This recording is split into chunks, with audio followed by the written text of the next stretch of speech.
could not. I think we were talking about the Gareth Brooks concert. You went to him. Yes. Yep. You know, you were there and you enjoyed the buzz at that time, but you weren't.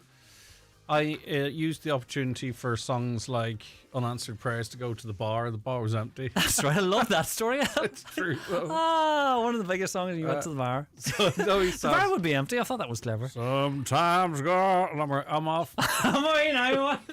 Come back with your hands full. You're clever. Well, sometimes. Come here. Do you know there's a lot of talk about in the news yesterday, and I was at a board of management meeting my own school there, Garton, chatting about the SNA cuts and stuff, and I was going, my God. And then I was thinking, you keep me right in this. Cost saving measures of the government, is it? Well, I don't know save that much? Because at the end of the day,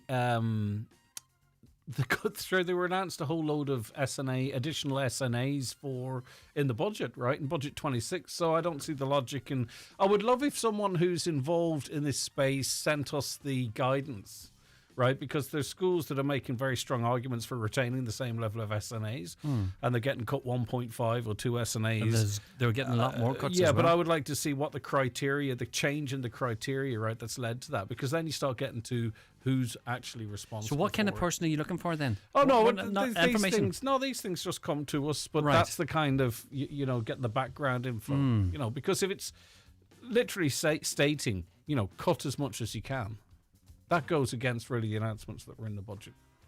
So we'll see. We're tracking that story. Of course, we had St. Oran's National School in Buncrana on.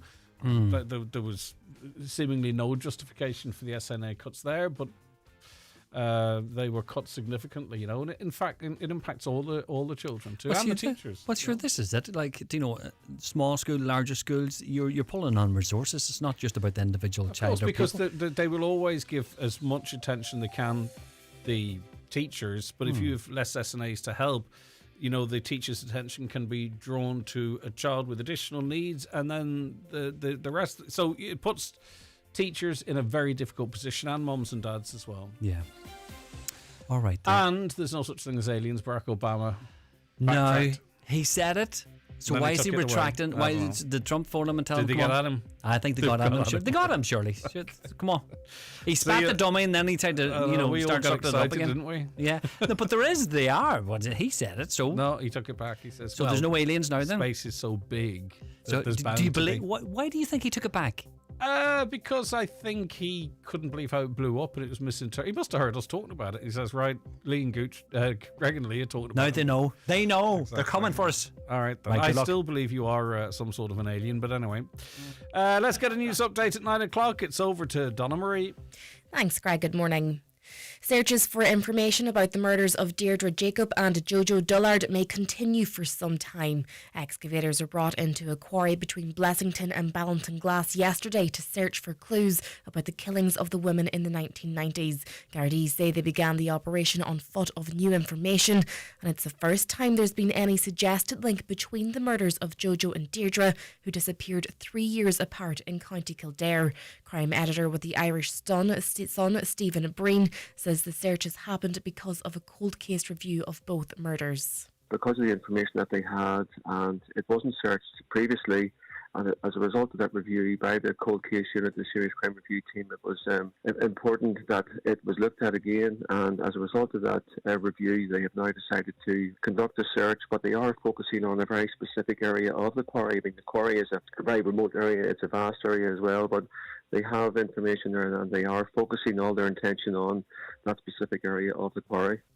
A survey has been launched to identify barriers to joining the defective concrete block grant scheme. The short questionnaire lists a range of possible issues, including a lack of emotional support, financial pressures and concerns about finding alternative accommodation during construction. The survey has been set up by the 100% Redress Party in a bid to capture the real experiences of people living through the crisis. A 24-hour strike involving healthcare assistants working for the HSE in Limerick and Clare has been suspended. It was due to take place today in a row over underpayments, working conditions and the non-implementation of roster agreements. Further protests are to take place this week by SIPTU members employed by the Home Support Service, pending the outcome of talks today, with one scheduled in Donegal on Friday. SIPTU says workers are reporting burnout due to excessive split shifts and inadequate breaks. An Irish man who spoke publicly about being detained by ICE in the US is being deported back to Ireland. Seamus Culleton described conditions in the detention centre as similar to a concentration camp. It's expected he'll imminently arrive back on Irish soil. And finally, Cara House Family Resource Centre is inviting the public to take part in a new community adult support survey. It aims to gather local insights to help improve and shape adult services. Participation is voluntary and confidential, with feedback guiding the future community planning. The deadline for submissions is before Thursday, February 26th. Looking out to weather, cold with frost and ice early this morning, and it will dry to be a mostly bright day with cloud thickening in the evening. That's with highs of just 2 to 5 degrees. That's all for now from the newsroom. Back with more at 10 o'clock.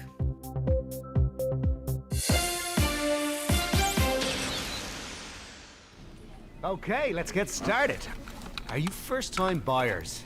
Yeah, it's our first time. So, it's your first time here? No, it's first time buying. Did you say no for first time buying? No, wait, hold on. Okay, please hold. What? No, I told you to hold on. What? You're viewing homes, not mortgage advisors. So find your nearest branch at ebs.ie to get a dedicated mortgage person throughout your mortgage journey. EBS, the mortgage people. Lending criteria, terms and conditions will apply. EBS DAC is regulated by the Central Bank of Ireland. The Talk of the Northwest, the Greg Hughes Show on Highland Radio. Hello, good morning and very welcome. Let me try that again. Hello, good morning. You're very welcome along to the programme. It's just approaching 5 minutes past 9 on this Tuesday, the 17th of February, 2026. How you're keeping? I do hope you're very well this morning on a nippy morning across the northwest, wherever you're listening to us from. Where are you listening to us from? What's the weather like where you are if you're outside the region here? Maybe you're basking in sunshine somewhere or in a snowstorm up to your ears. I don't know. Let us know. You can email comments at highlandradio.com. Give us a call on 074 91 25,000 or text and WhatsApp 08660 25,000. And wherever you are and at whatever time, you can watch this show as well. We're streaming live across all of the main social media channels. We're on the YouTube app, which means you can watch us on your mobile devices. But if you've got a smart TV or your Fire Stick, you can just type in Highland Radio Ireland and you can watch the show. Across Facebook as well, and on the X platform. I think the X platform, they're always fiddling with the APIs on X, so sometimes a program streams and sometimes it doesn't. But anyway, we'll batter on regardless. Let's have a look at the papers today. This could be of interest to many of you out there, and we'll talk, I think, to the journalist in relation to this. I think this is one of the stories we're covering, but if not, anyway. Local authorities are starting to increase rent for families who have working adult children still living at home. Now, this is many of us nowadays. With young people now moving out of the family home later in life, councils want them to contribute more to the rent if they are earning. The move has been criticised by some local representatives who say parents have no control over their adult children's income. Figures from Eurostat suggest the average age of a young person moving out of the parents' home in Ireland is almost 27 years old. South Dublin County Council is the latest local authority with plans to change its social housing rents and charge more for families with adult children who work. For some, social housing income in SDCC rent is already more than €135 above the national average. The review means it could go up even higher. Currently, the council system involves 10% of households' overall income and a flat fee of €3. So, what do you think about that? Maybe it is only fair, is it, that if there are, full-time earners in the house, that their money should be accounted for when deciding how much rent you pay to the local authority, or is that unfair? We'll make inquiries to Donegal County Council to see what the situation is there at the moment and if there are any plans to include the income of working adult children. But quite rightly, it means that maybe mums and dads might then have to start going to them and saying, you need to contribute more to the rent because your income is pushing our rent up. We'll see. It's an interesting story and could have implications for quite a few people out there. As you would know, and as we've been reporting up until yesterday, the protest at the Board Bia offices continues. There's a sit-in ongoing. But the Times reports that the government's decision to stand by Larry Moran as chairman of Bord Bia is crystal clear and not going to change, the Minister for Agriculture has said. Now, when we were speaking to protesters last Monday or Tuesday, they were of the view that there could be a resolution before the end of last week. Well, another week has passed, another weekend has passed, and still Mr. Moran is in his position and has the full backing of the government, so it's only up to he whether or not he would step away. Martin Hayden made his comments, that's the Minister for Agriculture, as members of the Irish Farmers Association continued their protest at the Food Board's headquarters amid controversy over the importation of Brazilian beef by Moran's company, Dawn Farms. The IFA has called for Moran to resign. Importation of Brazilian beef is contentious against the backdrop of farmers' opposition to the Mercosur trade deal between the European Union and some South American countries, including Brazil. Farmers here are concerned they have to meet more stringent quality standards than those in Brazil. But I get the impression that the protest is more about someone who's advocating for the quality and veracity of Irish beef around the world, is himself using Brazilian beef. I think it's more about that. The one thing I would say at this point, it does seem likely that he is not for turning and he's not going to stand down of his own free will. He's got the full backing of the government. I appreciate what the people within the IFA are doing there, but maybe their point has been made now and they could go back to their families. I don't know.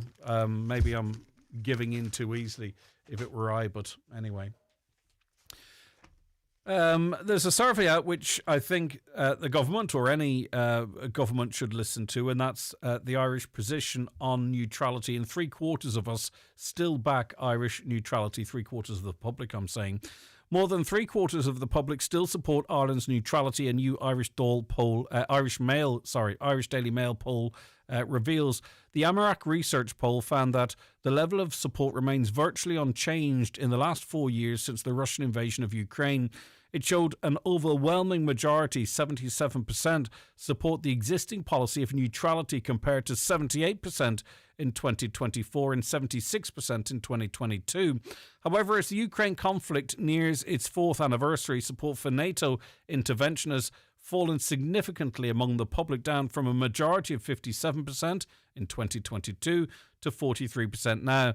The numbers who answered no to the question, would you support NATO troops entering Ukraine to counter the Russian invasion, have grown from 21% at the outbreak of the war to 29% today, while those who said they don't know increased from 22% to 28%. I think it's very important for people to understand what might happen if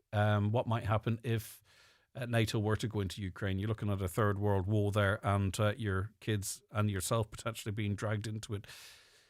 I also would be very interested in a poll that questioned how we implement or how we act on our neutrality, if you know what I mean. So whilst we like our neutral status, are we content with us being politically non-neutral? I don't know. We heard Lee mention the SNAs. I want to mention this too in the Irish Daily Star. Parents are worried and frustrated after a significant number of schools were notified of cuts to special needs assistance jobs from September. This is despite Budget 2026, as I mentioned, providing a further 1,700 SNA posts, which would bring the total number close to 25,000 by the end of this year. Andy Pike of Trade Union Forces said there is currently a lack of clarity around how many schools and jobs are affected. He said the biggest concern for SNAs is that if jobs are being cut in some schools to provide for others, there is no redeployment scheme in place.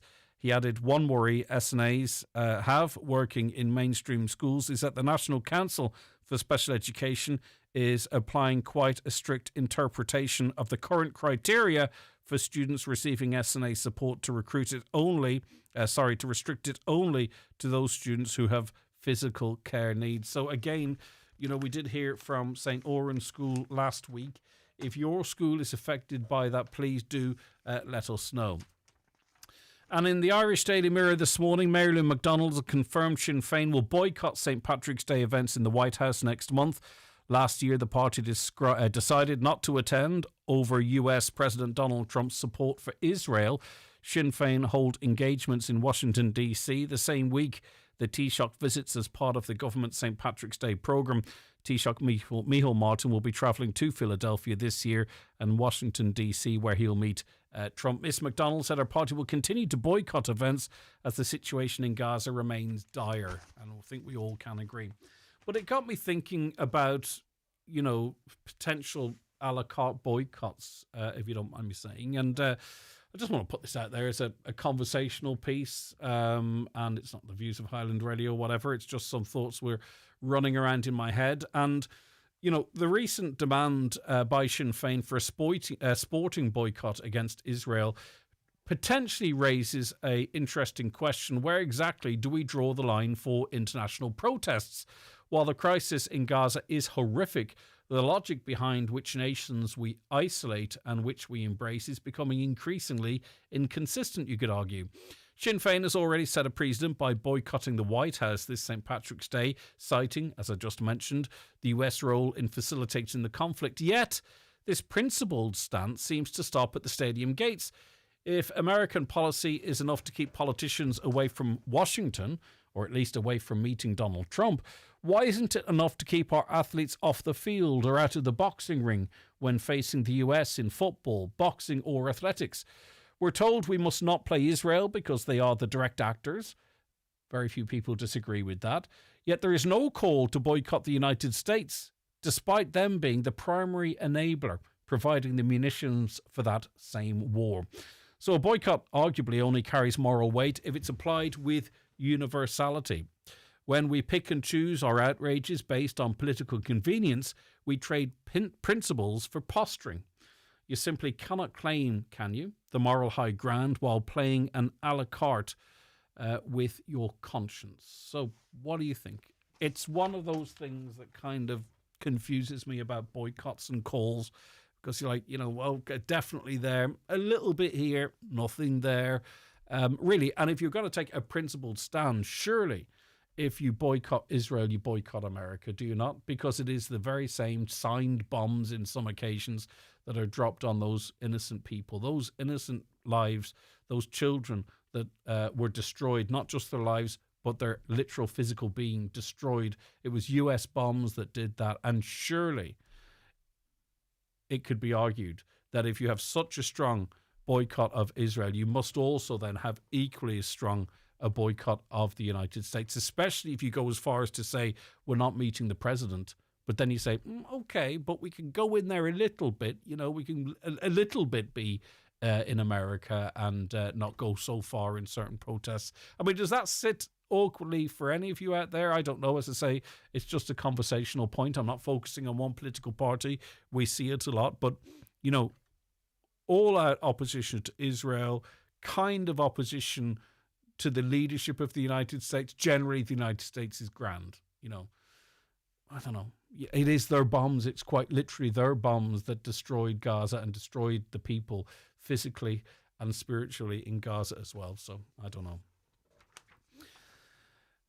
Just waiting, says a listener, for the fracture clinic in Scally Place. I saw this. How's that for shocking statistics? 219 missed appointments in 2 weeks. So they stick a poster up, right?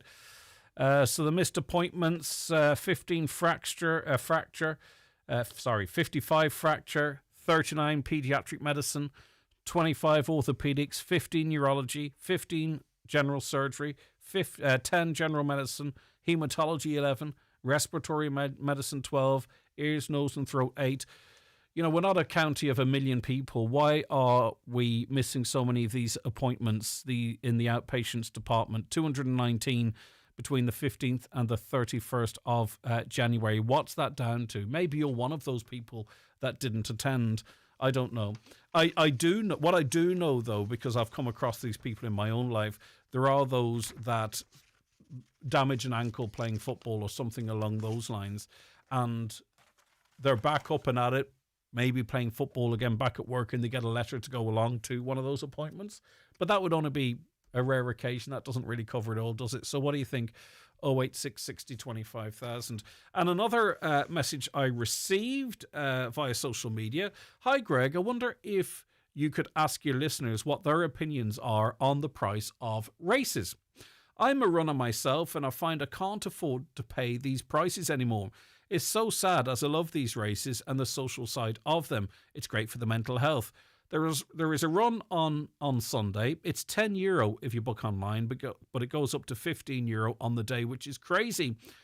There's a women's race in Ballybofey next month, which is €39 for a 5K. I know it includes a T-shirt and a medal, but I'd rather just pay for the race. Running is going to be an elite sport if this continues. Thank you so much. So is this something that you've come across? I suppose £39 for a once-off. You might say, right, I've got a T-shirt, potentially a medal. But then again, your average run, €10-15, and if you want to keep doing them, it really does add up. It becomes quite an expensive hobby, doesn't it? So is this a concern that you share with this listener? They're at the point whereby they're potentially not entering races because they can't justify the expense, and their concern is it is becoming an elite sport. I had a cup of coffee here a little earlier on, and very heavy chlorine. I don't know if is there anyone else in Letterkenny get a very chlorinated taste off the water, or maybe the cup was just washed in Dettol or something. I don't know. I'll have another cup. Can I have one more cup of coffee just to test if that was an isolated water incident? Thank you. Okay, we'll be back with more after the break. How do you get in touch with the programme, I wonder? The Greg Hughes Show on Highland Radio. Text WhatsApp 086 60 25000. Call 074 91 25000 or email comments@highlandradio.com. Newspapers are kindly supplied by Cosgrove Centra, Mountaintop, Letterkenny. Now with the new look Mountaintop Diner. The Greg Hughes Show with Letterkenny Credit Union. New to borrowing or haven't borrowed in a while? Our welcome loan is here for you. Borrow up to €50,000 at just 5.95% APR with no hidden fees ever. Apply online or in branch today at letterkennycu.ie. Thinking of a Euro NCAP 5-star rated new SUV this 261? The Mazda CX-60 or 80 plug-in hybrid gives you the choice of 5, 6 or 7 seats, a low APR rate, and peace of mind with a 6-year warranty. Plus, for CX-60 you can get a trade-in booster of up to €4,000. Test drive the 261 Mazda range at McGinley's Letterkenny. Mazda, crafted in Japan. You're invited to the Northwest Regional College Open Days. This is your opportunity to visit your local campus and tour the fabulous facilities, sample the college experience and apply for your course. Running from 12 noon each day beginning the 24th of February, Strabane campus, 25th of February, Strand Road and Springtown campuses, and 26th of February, Limavady and Greystone campuses. Register online to attend for your chance to win a high-spec laptop. Northwest Regional College Open Days. From here to career.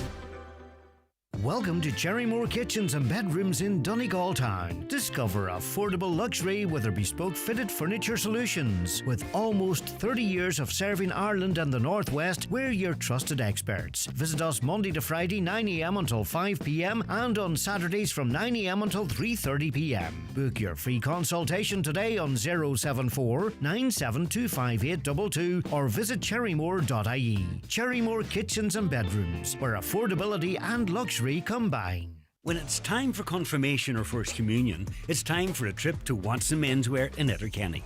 Choose from a great selection of top label, casual and formal wear. Suits with matching shirts and ties, blazers, jackets and shirts.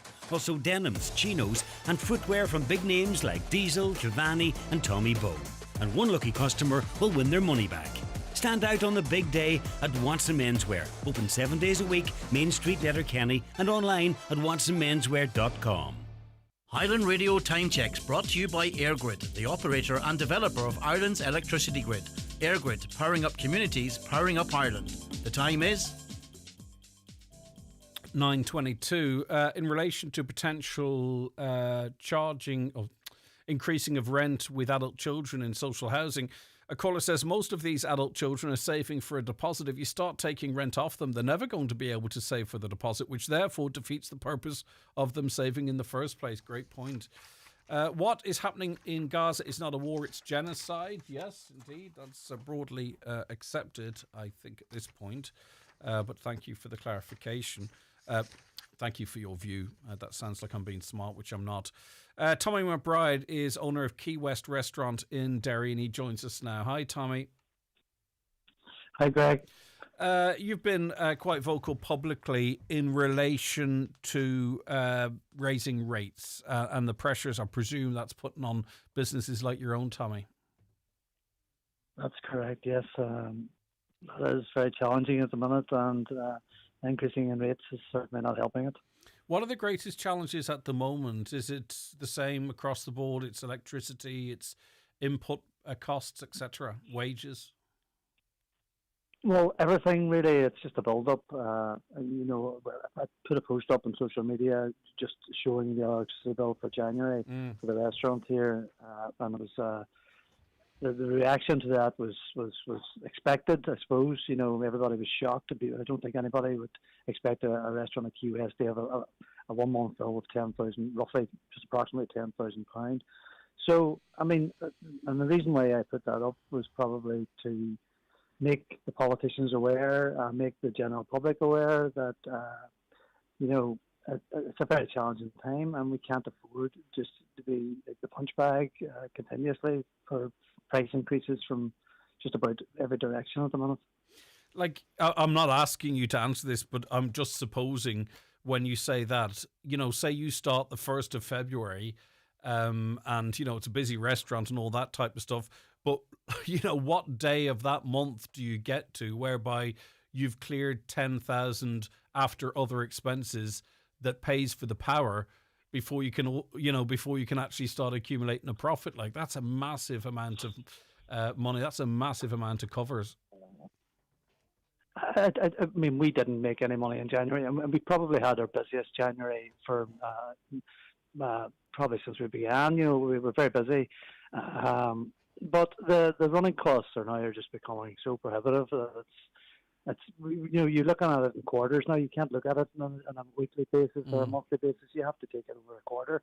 And January to March will be our quarter, and we'll be lucky if we get into profit by the end of that quarter. And that's just because of the reason January to March is a difficult time trading anyway. But and it's also a time when you're hit with rates increases and things like that, and you're also preparing for the minimum wage increase as well. So it's a battle. It's an ongoing battle. It's a continuous battle.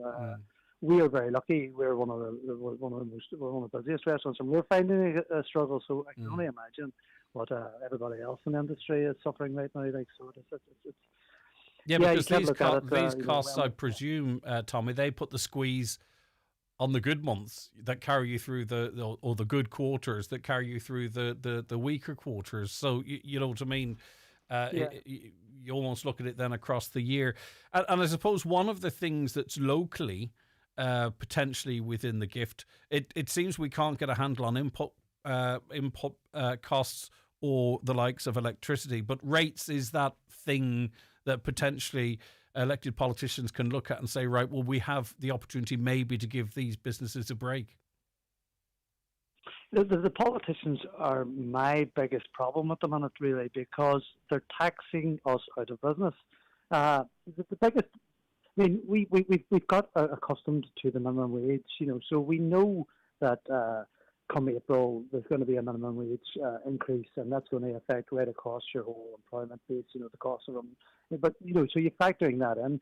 We've made so many price increases over the last number of years, but it's never making a price increase for our benefit. It's basically just to stay where you are, or try not to fall back any further. So the taxation is a massive problem, and Rachel Reeves, who is the Chancellor in the UK, she introduced the national insurance contributions in the budget there back in October last, and that was a massive increase to us. Our costs of running a business. Our national insurance contributions for employing people has quadrupled, so we hadn't factored that in, so we have to try to recoup that money. So then we put our prices up. When we put our prices up, we know that customers are saying, how can it be so expensive to eat out at the minute? And we're saying, well, look, we're not doing it for our benefit. We're doing it because we have to get these taxes, and we have to get this money to pay for taxation. So it's not going to end. Unfortunately, the prices are going to continue to go up. Customers are going to continue to say what's going on here. But the bottom line is that it's the business owners are not benefiting from this. This is basically to raise more taxes, and I think when they bring in these ideas of taxation, I think they have good intentions. They know that they need money for running hospitals, schools, etc. But one method of taxation is not suitable for all businesses. We're a very highly laboured business. We require a lot of people to serve food and drinks, and the impact that taxation like the national insurance contribution, it wasn't just the increase that they put down from 13.8% to 15%. It was also the fact that they brought the threshold from 9,000 down to 5,000. So the impact that had on our business overnight was catastrophic. And we had to find that extra money. So we have to work harder. We have to serve more customers. We have to try to get price increases in there where we can. We have to be on point every time because we're dependent on our customers coming back to us. So it's a very challenging, difficult time. Being in business shouldn't be about chasing survival. And I know, as you mentioned, you're lucky an incredibly successful restaurant. But, for other businesses, especially in this area, this sense that you're trying to get through another month chasing survival, I mean, business is tough, right? But you're supposed to enjoy it too. Oh, look, listen, don't get me wrong. We love what we do here, but it is about survival. And if you don't be on point and you aren't excellent at what you do, you will not survive in the restaurant industry in the north of Ireland. It's just impossible. It's a case where you have to make sure that the customer is leaving having had an extremely good experience. Amazing food, absolutely brilliant service, good value for money. You've got to tick all these boxes. But we do that. I've got an amazing team working for me, and it's incredible. The goodwill around here is amazing, and we love what we do. It's more of a vocation than trying to make money. Making money is a bonus. At the end of the day, that's what you're there to do.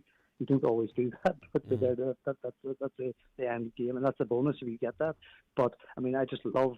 Our staff are incredible, and our customers are incredible, and we bounce off each other, and it's an amazing experience. But it is a struggle, and it's a struggle for everybody in the industry. Okay, Tommy, listen, thanks so much for that insight. Tommy McBride, owner of the Key West restaurant in Derry. £10,000 the electricity bill was for 1 month. Something else, isn't it? Right, we were discussing the changes to potential changes to the Airbnb sector from May. Register with Fulch Ireland. A lot of people seem to agree that that's not a bad thing. Question marks then about who might have to apply for planning permission, and the council would be inundated with these applications, and whether or not it's if your whole house, part of your house, if you move out of your principal private residence. We're still making inquiries to get absolute certainty in relation to that. But this emailer says it's concerning to see proposals introducing a potential €20,000 planning permission requirement for Airbnb owners.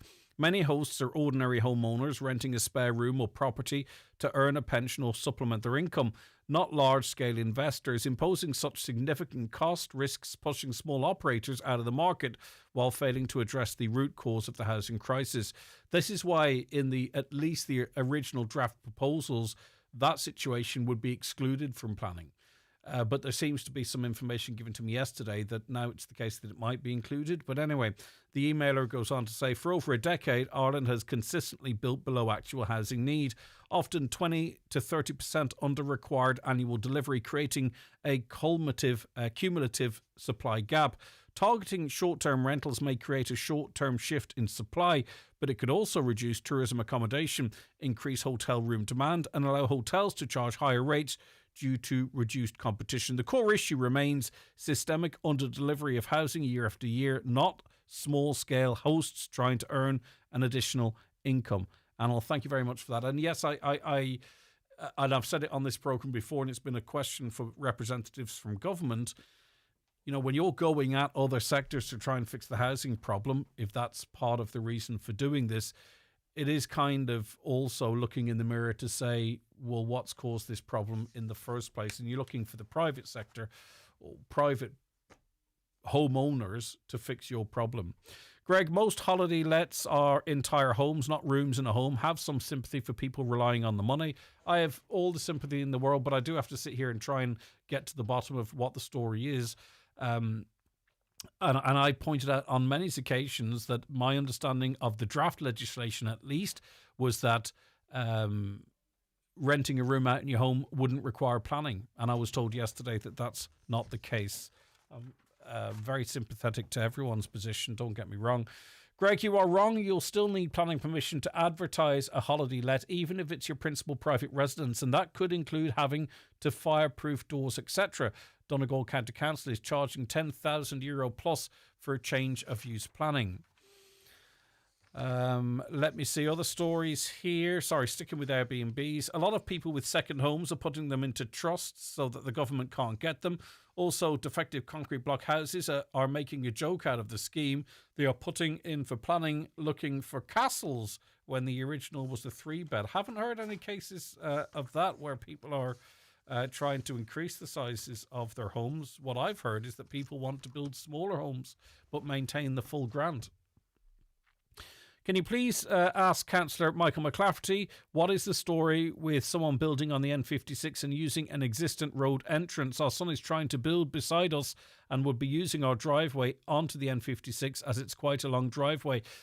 I know people who've been refused planning in that scenario because they're still counting the traffic going out onto the N56 and not another road going out on the N56.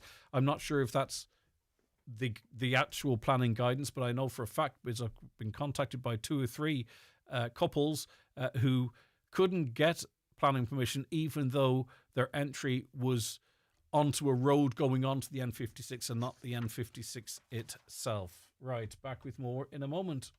The Greg Hughes Show with Letterkenny Credit Union, offering flexible mortgages up to €600,000 with no hidden fees or charges. Whether you're buying your dream home or thinking of switching your mortgage, make the move to your local, trusted credit union. Learn more at letterkennycu.ie. The Hidden Hearing 7-step hearing assessment is reassuringly thorough. It's thorough, so you can enjoy dinner at your favourite restaurant where conversation is back on the menu. It's thorough, so you can step back into the world with confidence. Book your 7-step hearing assessment at hiddenhearing.ie today. The Nutria's Milk Replacer range, which includes NutriStart and NutriStart Plus, offers the best start for your calves this spring season with 23% and 25% crude proteins, ideal for calf to beef and heifer rearing systems. Give your calves the best possible start. Available at your local Homeland store or online at homeland.ie. Visit nutrias.ie for full nutritional information. See our new range of comfortable storage beds now on display at Restex Beds Mountaintop Letterkenny. Combine luxury and comfort with clever hidden storage and free delivery and assembly on all our products. Restex Beds. Leave the rest to us. Teagasc will hold a tillage meeting in Angrennan Hotel Burt at 8 p.m. on Thursday, 19th of February. Speakers are Shay Phelan, Teagasc Crop Specialist, and Gary Fisher, Teagasc Climate Action Advisor. The meeting will cover crop profitability, crop management, carbon neutral crops and TAMs, and all are welcome. Get the job done with the right tools or equipment from Watson Hire in Letterkenny. From power tools to hand tools and diggers to dumpers, you'll find all you need at Watson's. Scissor lifts, generators, power washers, whatever you need to get the job done. For a fast and reliable hire service, contact Watson Hire Lisnen in Letterkenny on 9167777 or see watsonhire.ie. Hi folks, David James here. We are down to our last 50 places for our trip to Trim this October 4th to 6th. Staying in the beautiful Knightsbrook Hotel in Trim for 2 nights with dinner, bed and breakfast plus all your entertainment. Joining us, we have Shuni Crampsey, Robert Mazzell, Olivia Douglas, John Hogan, Sinead Black and lots more. Book your place today on highlandradio.com or by calling us on 074 91 25000. And as usual, let us look after the rest. But hurry, there's only 50 places remaining.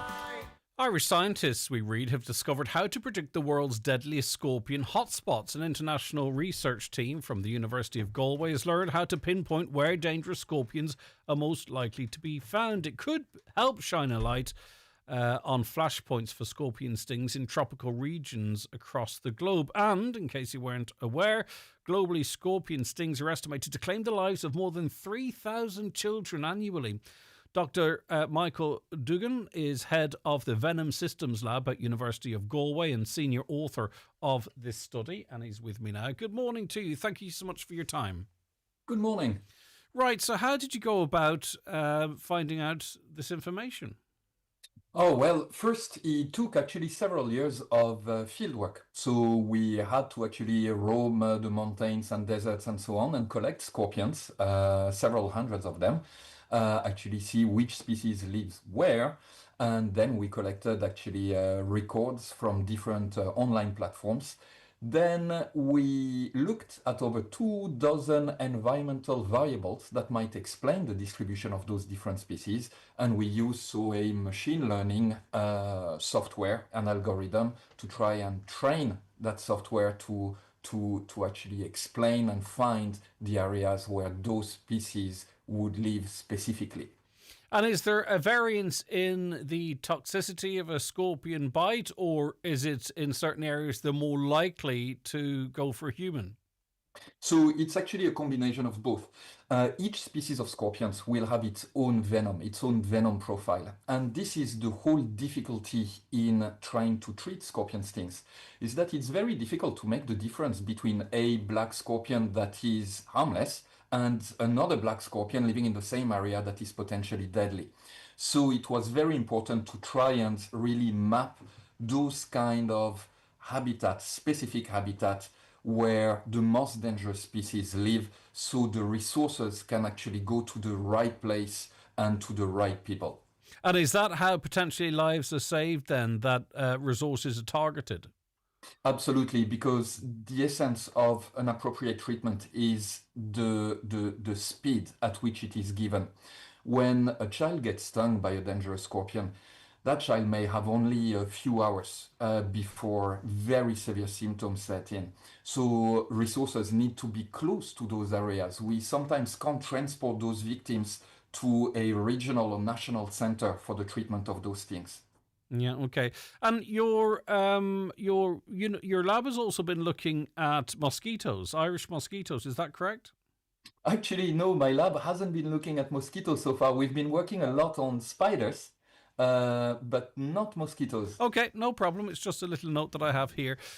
So in terms of then getting this info, are the countries and the areas and the regions that would benefit from this information keen to get it? Like, are you working with governments or medical experts in different parts of the world, or is the job now to say, look, we've got this information together, maybe you can use it as a benefit to your people? So, of course, we won't be able to map the distribution of scorpions all around the world. There is over 2,000 different species of scorpions. What we've developed here, it's actually the method, and to try and explain really which variables are most likely to explain the distribution of scorpions. But we work with public health specialists and so governmental entities in Morocco and in other parts of the world as well. We are now working as well on the symptoms of scorpion stings to try and explain how different species may lead to different symptoms, what treatment are most appropriate, and we're working with the School of Tropical Medicine in Liverpool for that purpose, and with other partners around the world. And hopefully in the coming few years we'll be able to alleviate a little bit the burden of scorpion stings, particularly for children. Yeah, fascinating areas to be working in. Thank you so much for your time. That is Dr. Michael Dugan, head of the Venom Systems Lab at University of Galway and senior author of the study. Now, some messages coming in on various topics. Short-term lets. This is my job. Rather than go on the dole, I run an Airbnb. There is a defective concrete block crisis here in Donegal. My premises has defective blocks and I do everything to upkeep it. I can't afford to do this with the new regulations. We're going to lose everything. If we lose this, we'll have to go on the dole, which is very, very upsetting.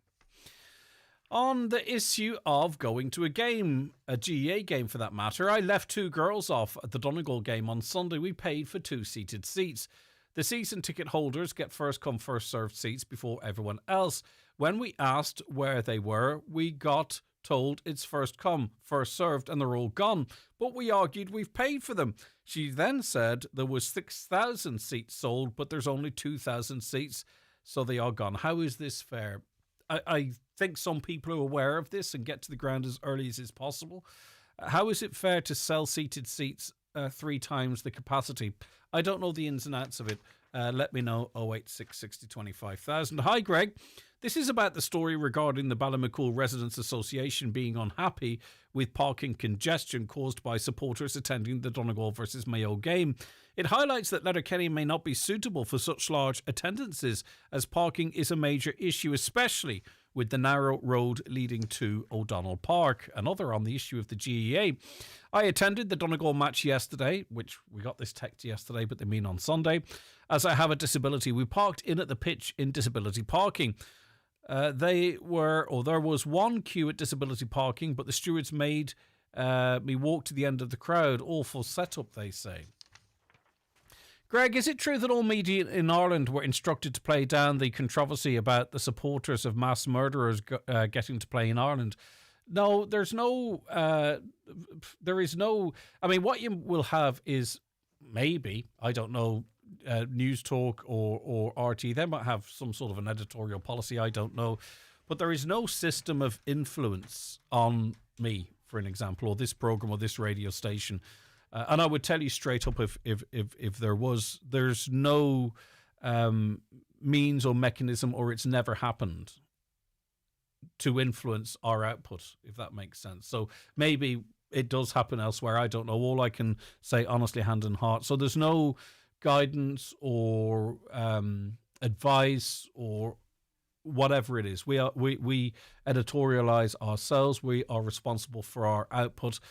So there's no system in place to communicate with radio stations to tell them this is what you might think in this area or this is what you might think in another. All independent radio stations are completely independent. I mean, there might be editorial policies. I don't know the ins and outs of that in national stations. I presume RT does have an editorial policy on certain matters. But in terms of control over the media in Ireland, such a thing doesn't exist.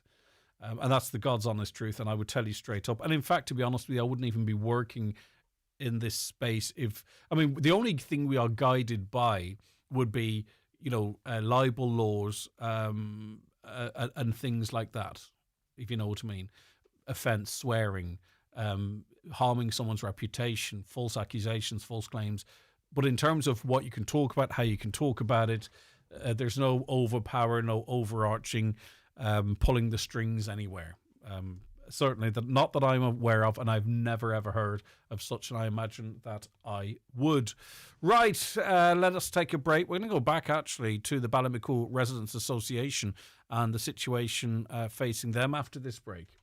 The Greg Hughes Show with Letterkenny Credit Union, powering your plans with fast digital loans. Apply online or through our app in minutes and get funds straight into your current account. Easy, quick and convenient. And our digital offering perfectly complements the friendly face-to-face service you know and trust. Ferguson Fuels is expanding again, now delivering daily to Letterkenny, Ramelton, Milford, Rathmullen, Kerrykeele, Portsalon and Fannin, along with all our usual areas. For affordable, competitive prices and fast, reliable deliveries, you can always count on Ferguson Fuels. To place your order, call 048 712 61366. Ferguson Fuels, keeping homes warm for generations. Ireland loves an underdog story. The little guy who beats the odds to make a big impact. Like the new Dacia Sandero and Sandero Stepway. No wonder over 3 million drivers have chosen this compact car that over-delivers in every category. Loaded with features, easy on the wallet and great to drive. You can see why the Irish Independent says the Dacia Sandero offers exceptional value. Starting from €18,890.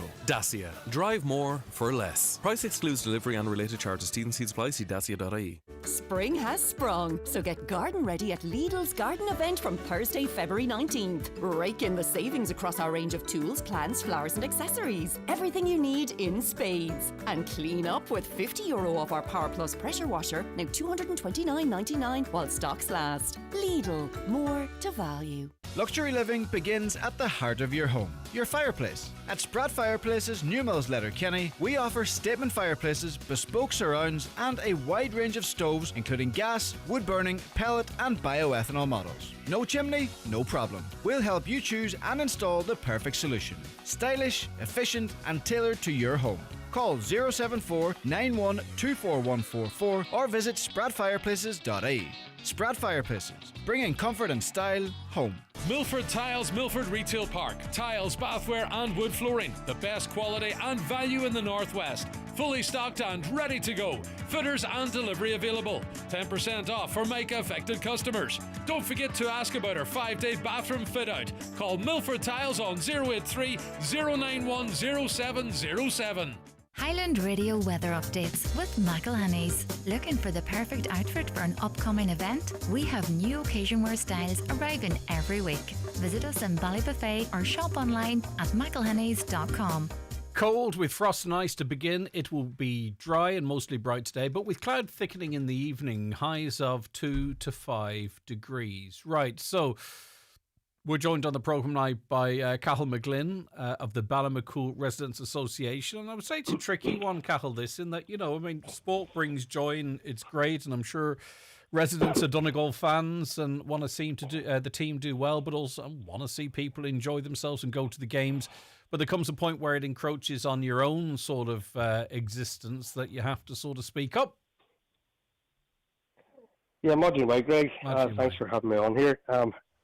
Absolutely, Greg. We're all aware it's great to have the games in the park here, and the amount of people that it brings to the town, and it's great for St. Eunan's, for the club, and great for the whole area, and it brings a lot of excitement and joy there to the town, and it's we're hoping that there'll be many more games there in the future. I'm watching a video that you posted on, and this will go perhaps to where you're about to go with the conversation. I'm watching a video on social media that you posted, and the road is chock-a-block, if the truth be told. It's completely and utterly blocked at times. What's going on there? Well, this isn't the first time that it's happened anyway, Greg. And what's happening is people are just parking where they feel like in the estate, driving up onto the estate and parking both sides of the road, blocking people's driveways, and just making it Ballymacool into a car park, basically. And we've been working closely with the local Garda and with St. Eunan's to try and come to some kind of arrangement or where it works for people coming in. And we agreed to let so many cars up into the estate and just to park on one side of the road. And the guards were out there early in the morning and had put cones up, and everything seemed to be going well. But into the first half of the game, it started to kind of go wrong then, where people were being allowed in and they were just parking all over the place. So came to a stage then where nobody was able to get in or out of the estate at all. And do you think the people that are driving, as in this video you see traffic going in one direction and cars come in the other, are they trying to get a parking spot for the game, do you think, as the game's ongoing? No, there's people trying to get out of the estate, and there's cars all parked on one side of the road on the way up, and obviously... I see now, right? So I see. So these, sorry to talk across you, Cathal. These cars are parked, so that's double parking. So you're left with a tiny, tiny little space. God forbid if an emergency vehicle needed to get up there. Well, that's the whole point of it. At the end of the day, Greg, the residents in the estate. There's 350 odd houses up in that estate, so you're basically unable to get out of the estate or get into the estate during the time that the game's on. And even for up to an hour after the game, and if there was something to happen and you needed an emergency vehicle in or out of the estate, it's just impossible. It's not going to happen. So that causes great difficulty there. Also, people are parking up and down the footpaths, so anybody walking down, if there's mothers walking down with prams, they're not able to walk on the footpaths. They have to walk out in the middle of the road with that traffic trying to get up and down. It's just a disaster altogether. And I know people say that it only happens a few times a year, and it doesn't happen very often, but we would like them games to keep on going in the park, and we love to see them happening there. And in the future, we really need something that works for everybody so that we have access and egress to the estate at all times. What could the solution be? As you mentioned, Gardaí were very much aware of this being a potential problem. There was plenty of information put out on the local media imploring people not to park at Ballymacool Estate. You've had discussions with state unions, etc. What's next then? How can this be resolved? Is it a case of blocking off the estate and having a... Well, we're going to have to sit down again with the Gardaí and with St. Unions and just talk over it. But I think what residents are saying at the minute and what they've been saying to me is that they don't want any cars in and out of the estate during the games at all. Residents only parking. Now, we did attempt it in a way at the weekend with a barrier across that said residents only. But how do you distinguish between who's a resident and who isn't? So people were coming up through the ground, and the guard that was on duty there would say, "Are you a resident of the estate?" And they would say, "Yes, I am." They would allow them in, and they would just park the car and walk down. So if somebody says they're a resident, you have to allow them in. So I think what we're looking at is maybe some kind of a pass that lets you in and out of the estate that's only given to residents beforehand. We have to explore a number of issues and see just what's going to work for us, so that it accommodates everybody. Yeah, because in the Facebook post, this cannot and will not be tolerated again. So by the time this happens the next time, that pass system presumably will be in place and no one will be allowed in unless they have a residence pass. Well, I think that might be the way it has to go, but we really need to sit down with St. Unions and with the Gardaí again. Now, I have to say the Gardaí and St. Unions have been more than accommodating, and we would like to work very closely with them again in the future to make sure that it all runs well the next time. Because I mean, obviously, the key thing here is what vehicles in there are parking illegally. Is it public? If you're up on a footpath there, can you be fined? Can you be clamped? Is there a level of enforcement? I mean, if there isn't, the Gardaí, you can ask people, right? But also, too, you could find yourself getting into bother for restricting the movements of an Irish citizen for no reason other than it inconveniences you. Do you know what I mean? It's quite complicated. It is quite complicated, all right, but we have asked people, just to be mindful of where they park and be mindful that, the residents of that estate need to get in and out. Also, the fact them green areas that were there, like we have a really good residents association out there. People look well after our green areas. It's just coming up to the time now where we're saying we need to be looking at our first grass cut coming up as soon as we get a bit of dry weather. And people have driven up onto the grass areas. They bogged into the grass, and then they're getting pulled out. They've ruined some of the grass areas there, and we're looking at grass areas that we take care of and that are now damaged. And how do we repair that, and who looks after that bill? Because we're all voluntary in the residents association, so it takes our time and money and everything else to look after that. And I think people just need to be mindful where they park. There's people blocked into their houses, can't even get out of their driveways. As I said then, people walking up and down can't access the footpaths. They have to walk out in the middle of the road. There's just a lot of frustration there, with the residents and the estate, because it's not the first time that it's happened. And I think, too, there's it'll probably happen again. From the looks of things, there's not enough space for the likes of a fire engine to get through. And I'll tell you, if a fire engine has to get through to save lives, the cars are secondary, so people should keep that in mind. Cathal, thank you for that. Absolutely. Thank you for Great, that. I appreciate it. That's Cathal McGlynn, who's of the Ballymacool Residents Association. What say you? 086 60 25,000. Good morning, Greg. Whatever happened to the transport hub for Letterkenny that was talked about a few years ago and was being looked into? Thanks. That comes in from Charlie. Yeah, indeed. I remember discussing that, and it was more, well, where would be a good spot for it? Some were saying, well, it'd be, there at Michael Murphy Sports-ish area would be a good spot. And others say, no, park and ride a little bit further out of Letterkenny. Well, where is it? Keep politics out of sport, believes the listener. I support Gaza, but politics and sport should not be mixed together. Greg, is it? Let me see. Roscommon's victory over Armagh on Sunday should send a sign of a warning to Donegal. Much as we put in a great performance in Letterkenny, surprised if any didn't mention this. Our time's limited in terms of reviewing the games or all the games. We really only focused on the Donegal game. In fairness, didn't ask him about the others, so that's on me. Back after the news at 10.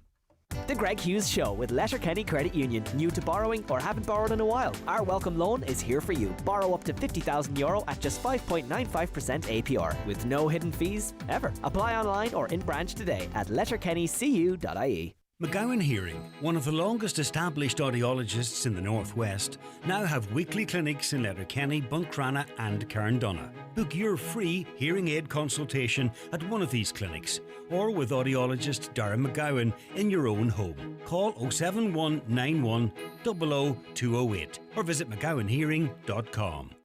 Stop scrolling, start driving. Meet the all-new Kia Sportage, Donegal's best-selling car from Donegal's best-selling brand. Smart tech, bold looks, maximum safety, 7-year warranty, 0% finance and immediate delivery available. Visit imotors.ie. Terms and conditions apply. iMotors, fearless generation. If you're rushing around trying to get things done, why not step out of the hustle and bustle and into Charlie's in Letterkenny? Enjoy some chicken tenders, a delicious burger, an all-day breakfast, or maybe some of their famous homemade chips, all freshly cooked from a packed menu. Eat in or pick up something to go. Open Tuesday to Saturday from 12 right through to 8, and for breakfast every Friday from 9. Charlie's on the Pierce Road, Letterkenny. When the hunger hits, pull into Charlie's. At Ninra Buncrana, we're celebrating our 30th anniversary this September, and to thank our local community, we're charging no fees at all. That's right, 0 fees during the 26-27 school year. Register now for full-day childcare from 7 a.m. to 7 p.m. Top quality staff and the best bilingual education. Mála Oige agus Chucky She, Ag Ninra Buncrana. Phone K now on 086 374 4354. Have you got your tickets yet? They're selling fast for the Highland Radio Birthday Bash, celebrating 36 years on air. Join us on Tuesday the 24th of March at the Mount Errigal Hotel for a fantastic night with Mike Denver, Jimmy Buckley, the Tumbling Paddies, Patrick Finney, Aoife Neal and David James, all on one stage. Tickets are available now from the Mount Errigal Hotel, online at highlandradio.com or call 07491 25,000 today. Don't miss the Highland Radio Birthday Bash. Grab your tickets while you still can.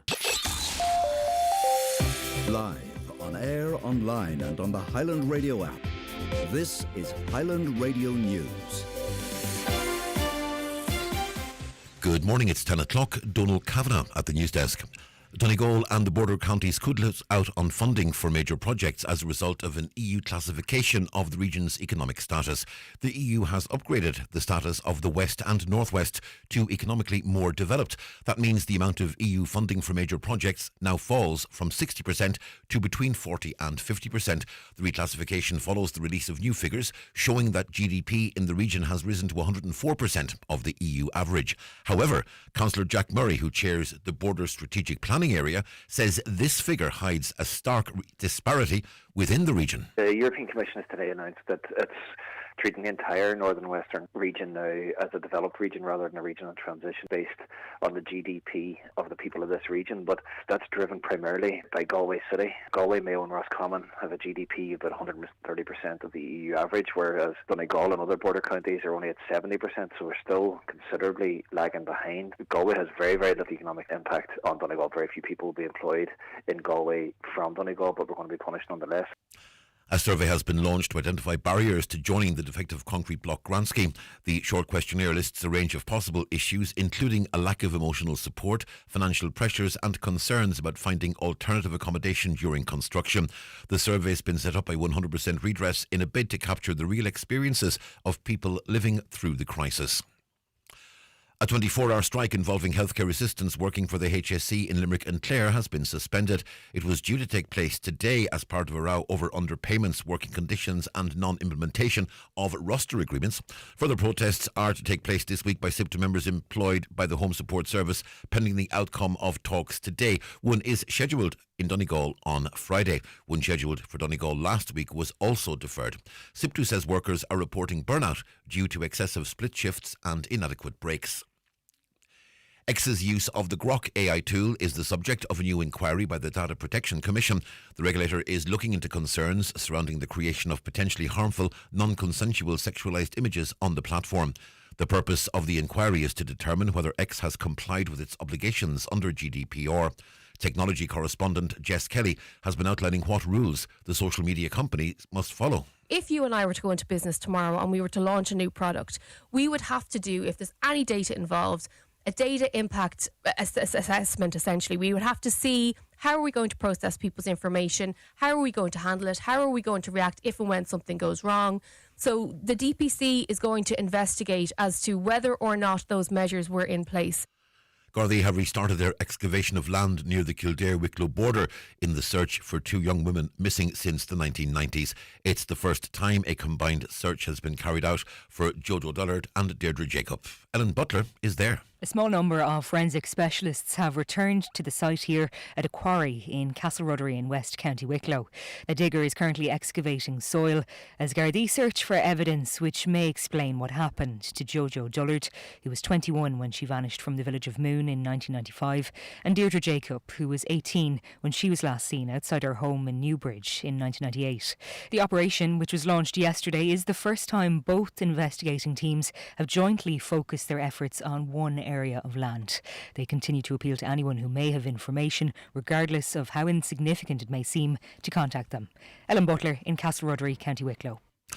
And the Cara House Family Resource Centre is inviting the public to take part in a new community adult support survey.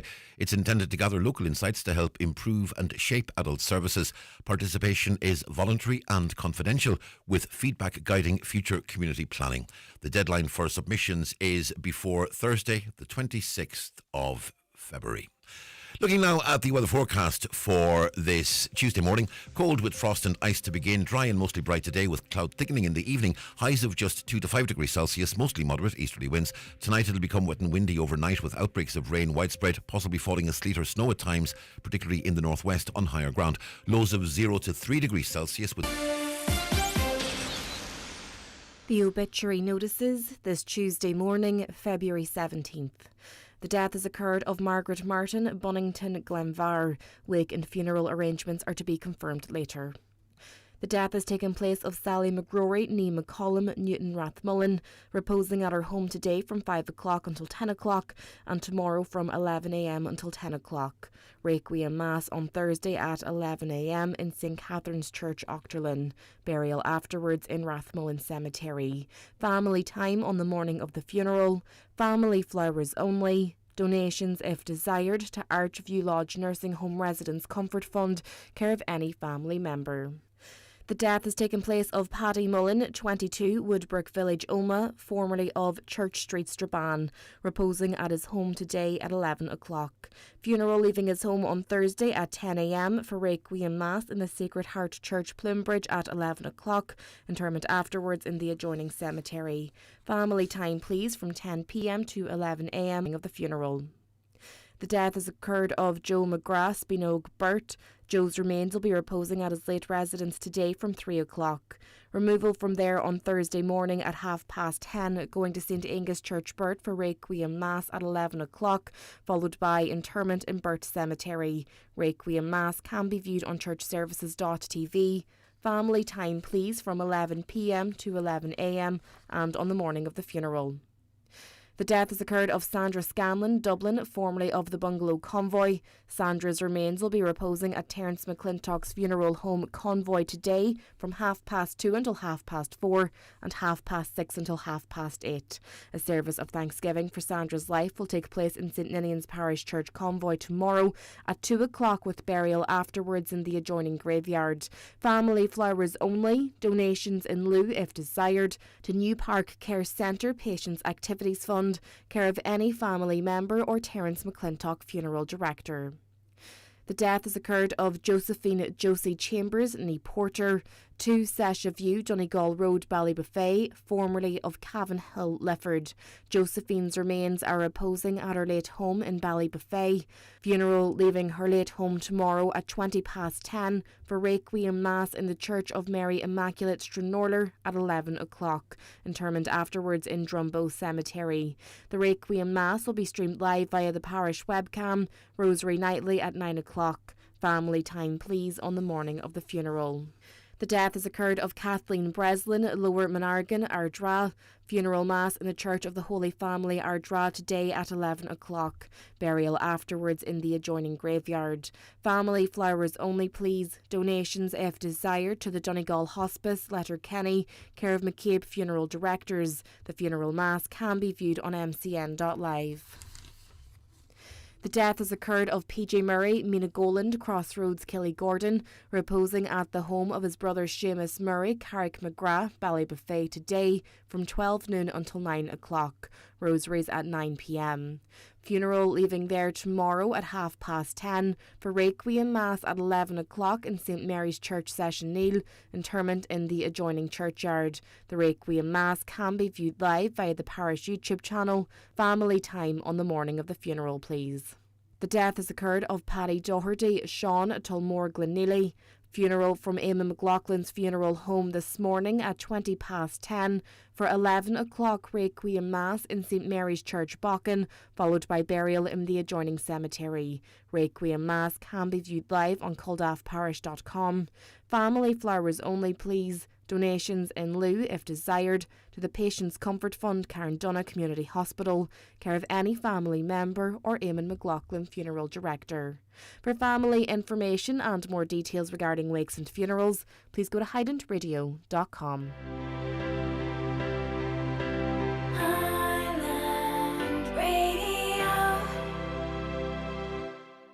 It's not just that the next storm could destroy everything Awamahoro and her family have built. It's not just that she supports 3 generations of her family on 60 cents a day. In Rwanda, poverty and climate change hit women and children the hardest. And it's not just.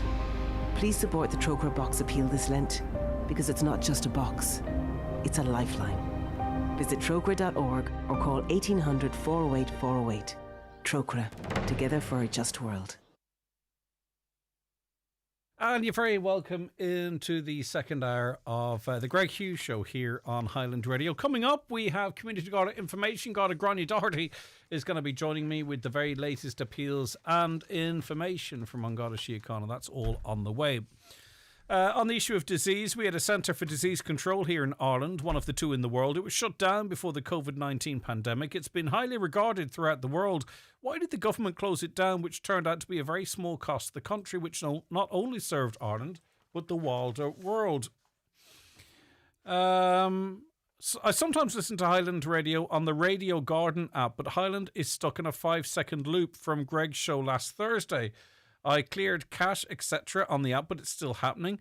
I then tried the web version, and the same thing happened. Radio.garden/visit Letterkenny. All other stations working okay. So just wondering if it's a Highland issue. Well, listener, it just turns out that we have the fella that may well have the answer to that question in studio with us, because he's working on something else. You need me to sit down, do you? Go on ahead, yeah. Make yourself comfortable. Switch in mics, okay. What's going on? What's going on? We changed our streaming URLs a number of weeks ago, Greg, to a new platform, and the old platform is coming to an end. Now, where we are at in the big bad world of the internet, I'll use Radio Garden. There is also another app called Radio Ireland. They are not apps that are officially linked in any way to Highland Radio. Okay. or to the Independent Broadcasters of Ireland. So they're just hot linking. They're hot linking off our streaming links. That's what they're doing. So the best advice I can give to people who want to listen to Highland Radio on the internet is your first option is obviously go to highlandradio.com or website. You'll have a nice clean feed there, so you will, and it will be perfectly fine. You can make Highland Radio as an app on your phone by going to your browser, be it on your Android or your Apple. Go to highlandradio.com in your browser and add to home screen. Yes. Our website then it works as an app. Our website then becomes your app on your home screen of your phone. You'll get everything there from Highland Radio. You'll be able to listen live, get all your news and sport. You'll have all your obituary notices at the touch of a button.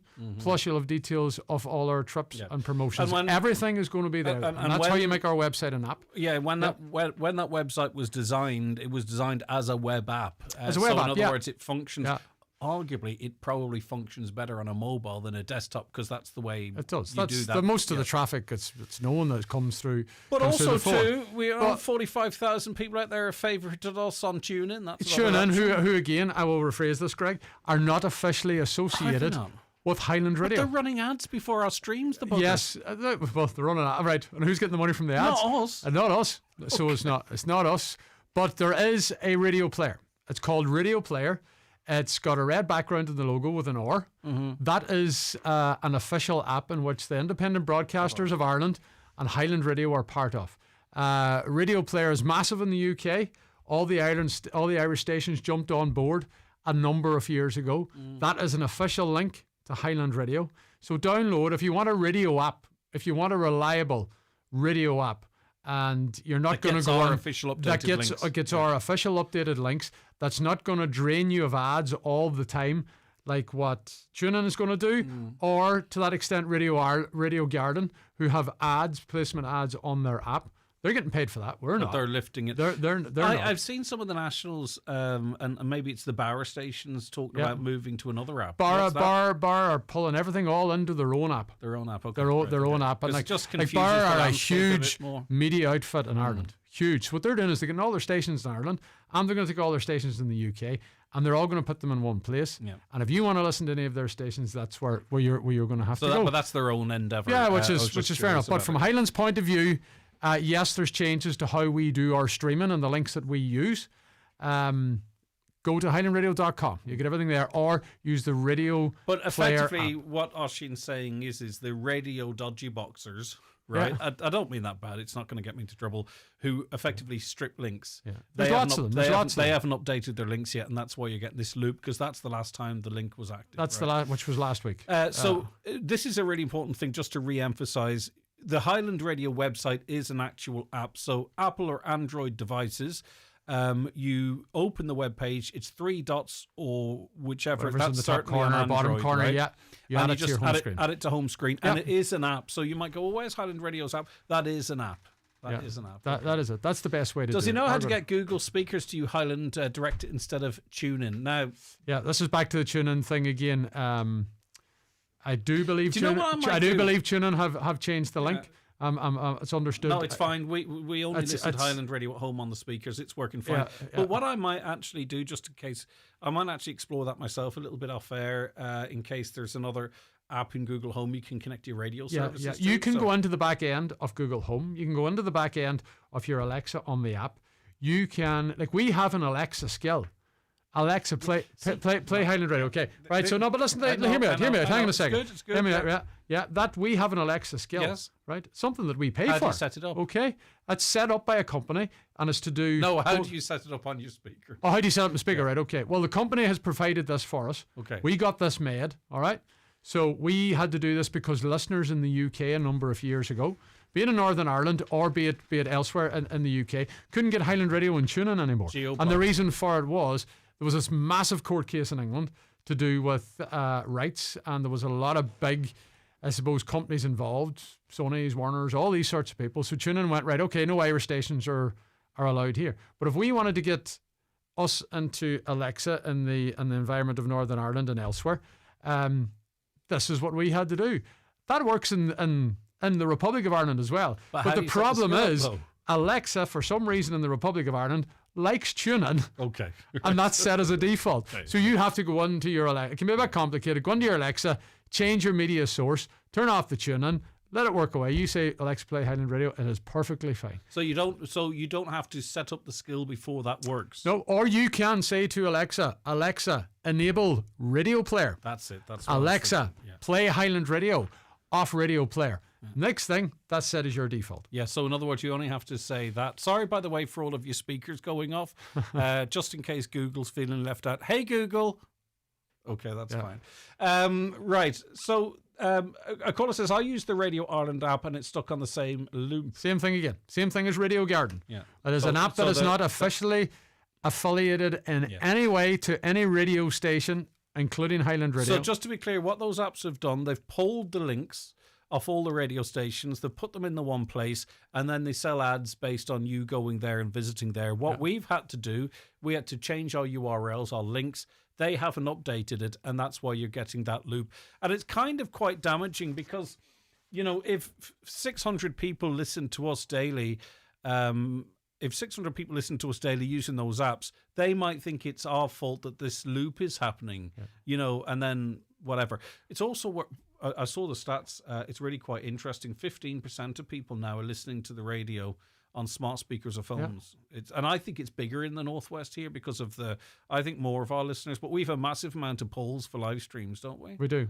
It's in the millions per month, We've huge polls on live streams, 3 or 4 million a month. So, and that's all it is. There's one link there and everything's using it. HighlandRadio.com. Yeah, and everything's using it. There's one link there. So go to our website or go to the radio player. Yeah. It's the red box with the big R on it. That's the logo. And you can tune to Highland, but you will get every other local radio station in the country on that as well.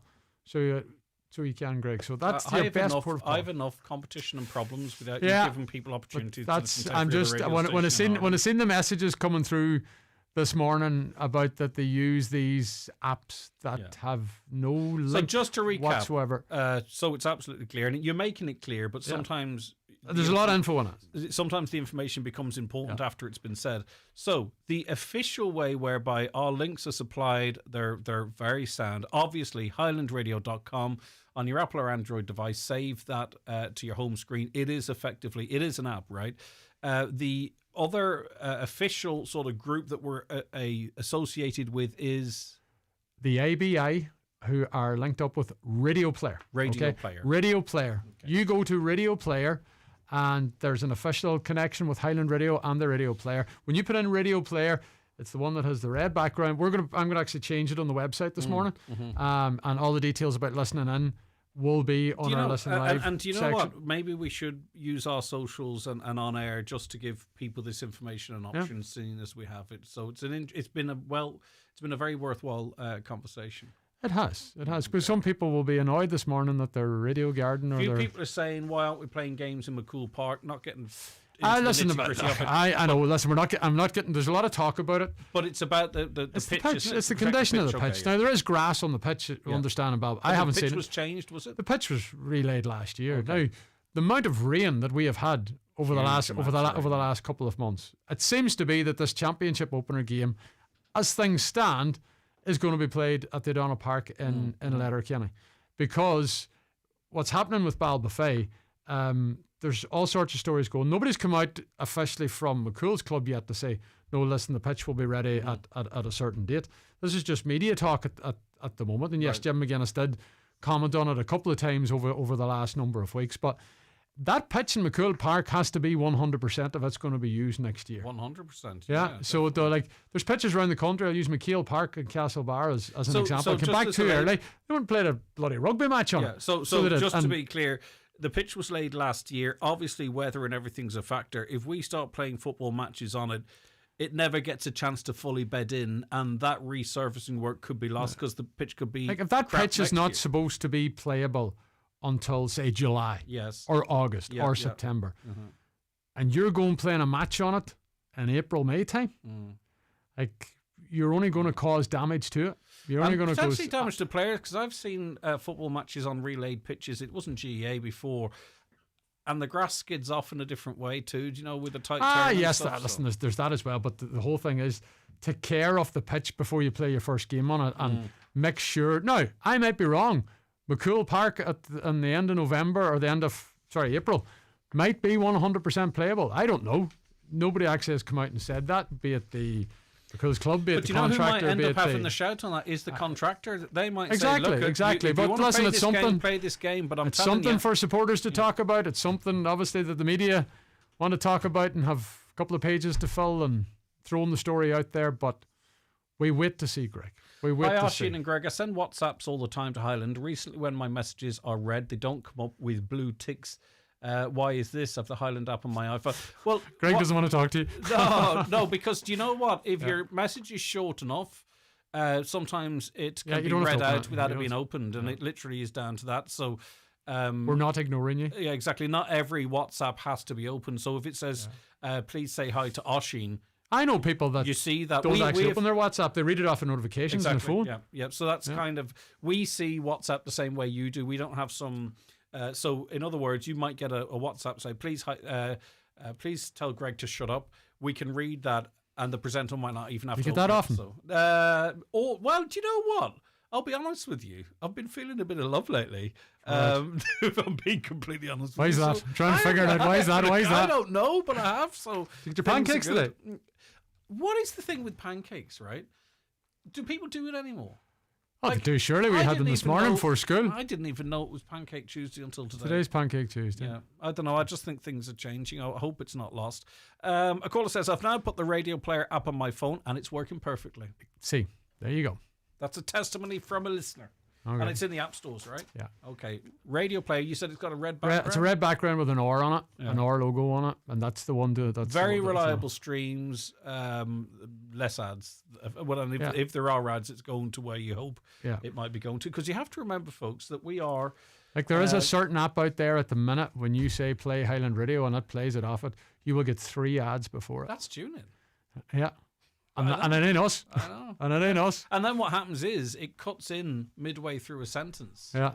And it cuts in midway, and you think it's the Highlands' fault.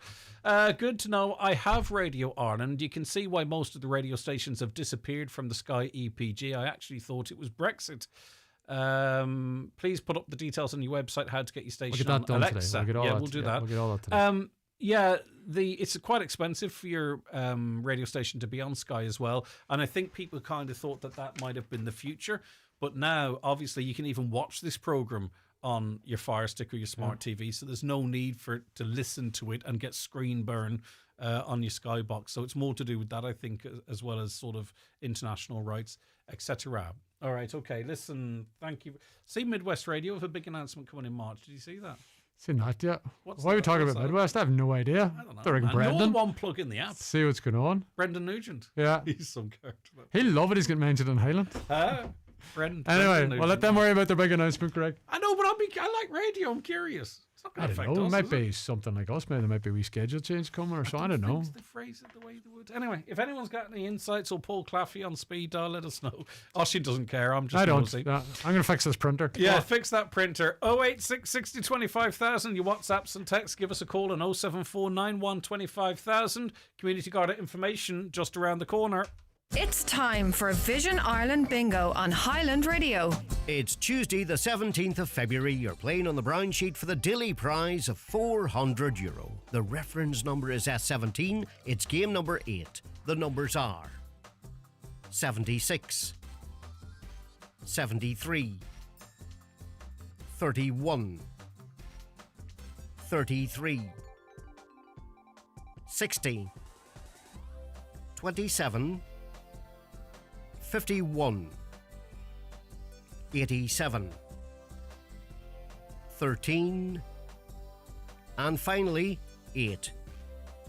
Phone your claim to 9104833 before midnight, leaving your name, contact number and the name of the shop where you purchased your book, and we'll call you back the next working day. Get all your Vision Ireland bingo information at highlandradio.com.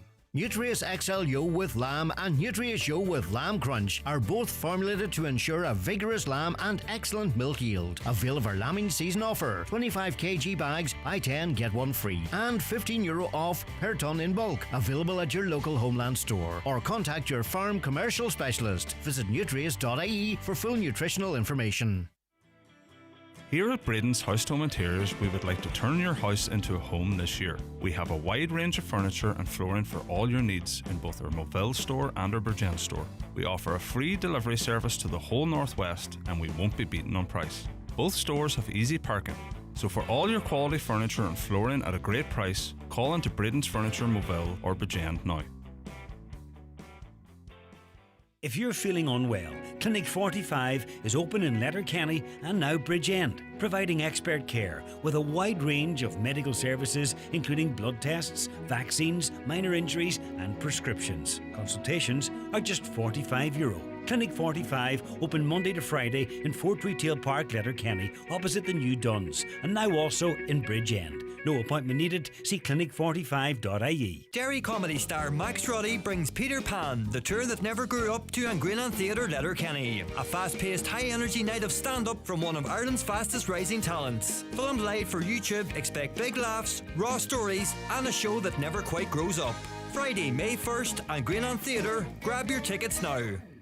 This Friday, the Jive Time Show is live from the brand new Skechers outlet store in Letterkenny Retail Park. We're celebrating the first Skechers store in Donegal and the 25th in Ireland with a huge opening offer and fantastic giveaways on the day. Discover unbeatable outlet value on footwear, apparel and accessories for all the family. Don't miss it. The Jive Time Show live from 1:30 this Friday from the new Skechers outlet in Letterkenny Retail Park.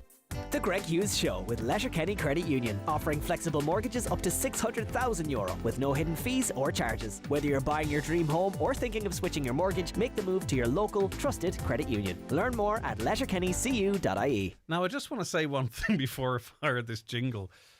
My Jeep did fail the NCT yesterday, right? And I am driving it today, but the NCT is valid to the end of March, just in case the traffic goes out there. Because I thought... I'm sorry. Community Garda Information Slot is brought to you by Sheridan Security Systems, monitoring homes and businesses in the Northwest for intruder, fire, panic and medical signals. Call Sheridan Security on 91 26025. Okay, joined in studio now by Garda Grania Doherty from the Letterkenny Garda Station, and this is Community Garda Information for this Tuesday, the 17th of February 2026. Thanks so much for calling up, Grania. Thanks for having me. How are you keeping? I'm doing the best, yeah. Great, okay. Let's start with some appeals now, and we'll start down in Donegal town and Gardaí investigating burglaries. Yes, Gardaí are investigating burglaries. These occurred at neighbouring properties in Ardeskin Heights, Donegal town, between 3 p.m. and 8 p.m. on Wednesday, the 11th of February. So the kitchen window at the rear of one of these properties was forced open, entry was gained, and a number of items were moved around within the house, but nothing appears to have been stolen. And the key of the rear door had been broken in the lock also. So then the neighbouring house was entered after a rear bathroom window had been forced open, and again items were disturbed within the house, but nothing was stolen. So we're appealing to anybody who might have observed any type of suspicious activity, vehicles or people in that area between those times to contact Gardaí in Ballyshannon on 071 985 8530. And if anybody was in that area with a dash cam between the times given, we're also asking them to please make that footage available to us. And as with all of our appeals today, the Garda Confidential line can be contacted on 1800 666 111. Just to be clear, and I presume it's obvious, when you talk about dash cam in that scenario, it's not necessarily, though not excluding catching anyone in the act, it can be the movement of people that can add an extra piece of the investigative jigsaw, presumably. Of course, yeah. And as you've often mentioned before too, the onus isn't on the person themselves to go through that footage. If they drop it into us, we'll go through the footage ourselves. Excellent, okay. Right, now, burglaries in Stranraer this time. Yes, so 2 burglaries happened in the area of Woodlawn, Stranraer, between 9 a.m. on Wednesday, the 11th of February, and 6:30 p.m. the following evening, Thursday, the 12th of February. One of these properties was entered after the back door was forced open. So a safe within the house was forced open and nothing was stolen from within. I believe it was only documents within the safe. A quantity of jewellery and cash had been stolen from a bedroom within the house. The second property was entered after the rear patio door had been smashed, and a substantial amount of cash was stolen from within that property. So we're appealing to anybody again who may have observed any suspicious activity, vehicles or people on foot maybe in that area between those times to contact Gardaí in Ballyshannon on 071 985 8530. And as part of this investigation, we're also appealing to anybody who believe that they might have captured something of relevance on their dash cam. Like, it's quite a large time period. It's from 9 a.m. on Wednesday until 6:30 p.m. the following evening. But if anybody did happen to come across anything and they had a dash cam on their car and they believe that they might have captured anything, contact us and make that footage available to us. Or even if you're living in the areas off Wood Lawn, the Lifford Road in Stranraer, or the Millbrae area, and if you have a doorbell camera or CCTV footage at your property and the Gardaí have not yet called to your home, please get in contact with us also. Yeah, now, obviously, both in Donegal Town and the Twin Towns, these where windows were forced open. Sometimes we do appeals and maybe someone's left the back door open or what have you, but these people are actively pushing their way into the home. So in light of that, have you any home security advice or any reminders for us? Yes, so whether you're at home or whether you're going out, turn on lights inside and outside. Outside's extremely important, especially around the rear. Like these burglaries all occurred at the rears of these properties. Make sure that the area is well lit up. Use timer switches. Lock all doors and windows. Use an alarm. Store keys away from windows. Don't keep large amounts of cash or jewellery in your house. And if you ever see any type of suspicious activity or vehicles or people in your area, please contact Gardaí immediately, just there and then. Contact us so a car can be dispatched. And can I add something onto that, if you don't mind, too? Yeah. Is to make sure that you've got a very thorough itinerary of the stuff that you own. Because I remember in the past, Grania, you've warned of, it might be a couple of weeks later when that very valuable ring that you went looking for and realised it's gone is gone. This is completely unconnected to the appeals that you've just made, but it's good if you keep a record of what you have, even pictures, etc., just in case you discover down the line that it has gone missing. Yeah, serial numbers or IMEI numbers of phones, or as you stated there, rightly so, photographs of jewellery, particularly any antique jewellery or any jewellery of substantial value. Take a photograph of them. I know in one of the burglaries mentioned here, there was jewellery stolen, and we're still trying to establish exactly which pieces were stolen.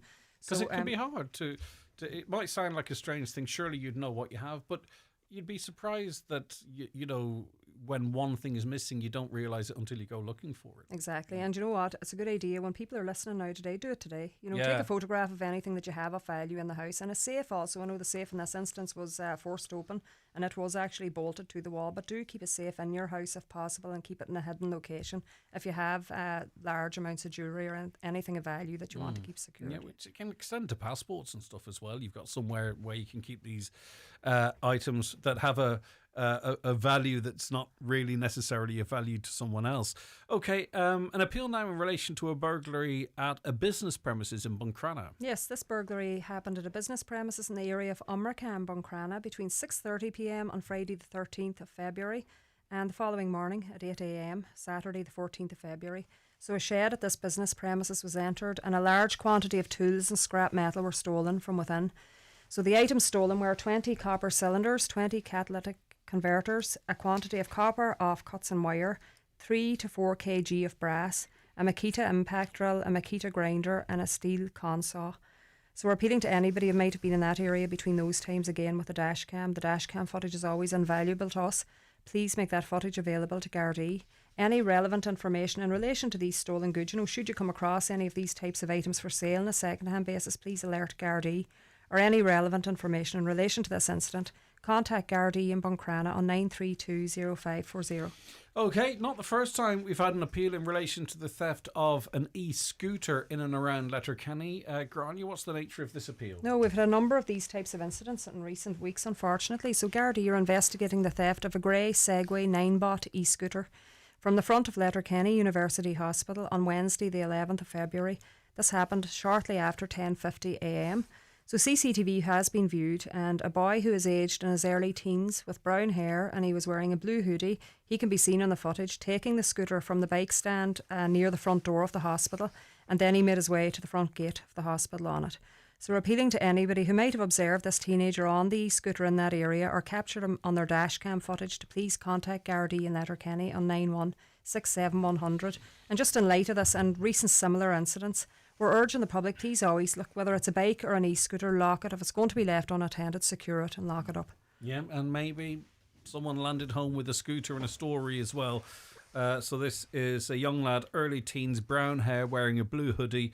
and all of a sudden has a scooter. 07491 67100.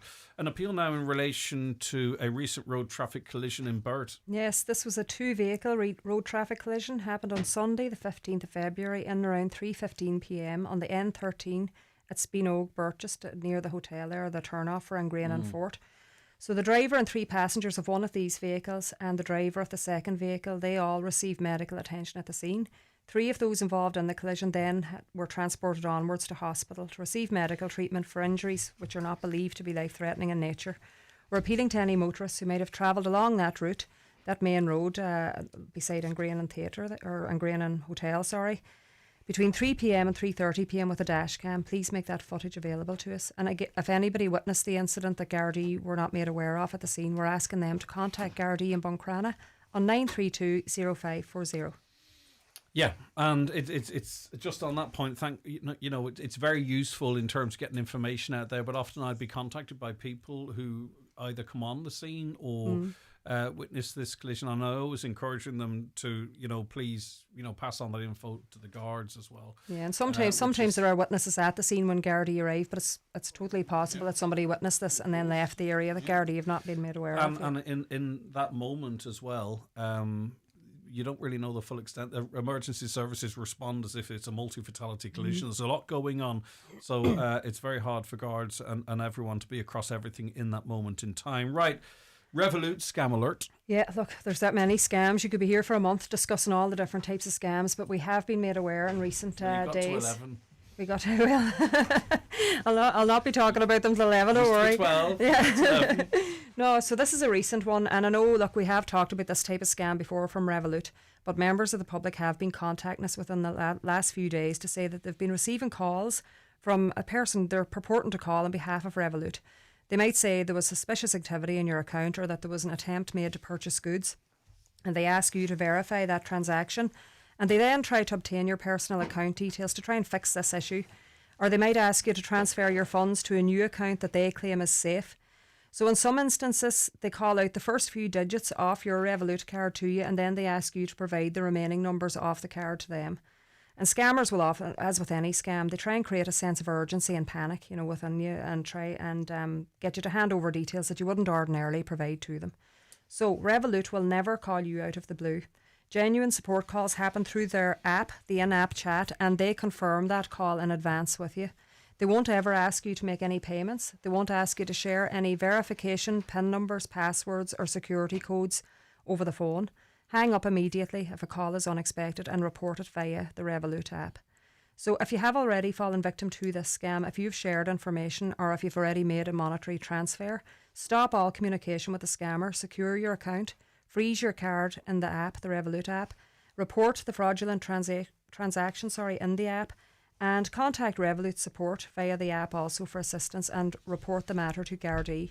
And we just ask the public, please spread awareness of this type of scam also to protect those who may be vulnerable to them. And we are particularly vulnerable. And I think sometimes they can exploit the relationship between the Revolut account and our bank account, because I think often people, certainly I do anyway, I would use Revolut but not keep money in there as such unless it's needed. But I have seen people where they try and say, well, there's a big payment about to come from your linked account and all this kind of stuff. So it really is kind of complicated, which leaves us very much open to these types of scams. But Grania gave some great advice there. And there's further great advice coming up in a crime prevention workshop. Yes, so this is taking place tomorrow, actually, a crime prevention workshop. It's on Wednesday, February 18th, between 12 p.m. and 1:30 p.m. It's at the Donegal Centre for Independent Living in Letterkenny. So some of the topics that will be covered by Sergeant Fergus McGrory, who of course is our Divisional Crime Prevention Officer. They will include fraud, online safety and home and personal security. So everybody's very welcome to attend. Admission's free.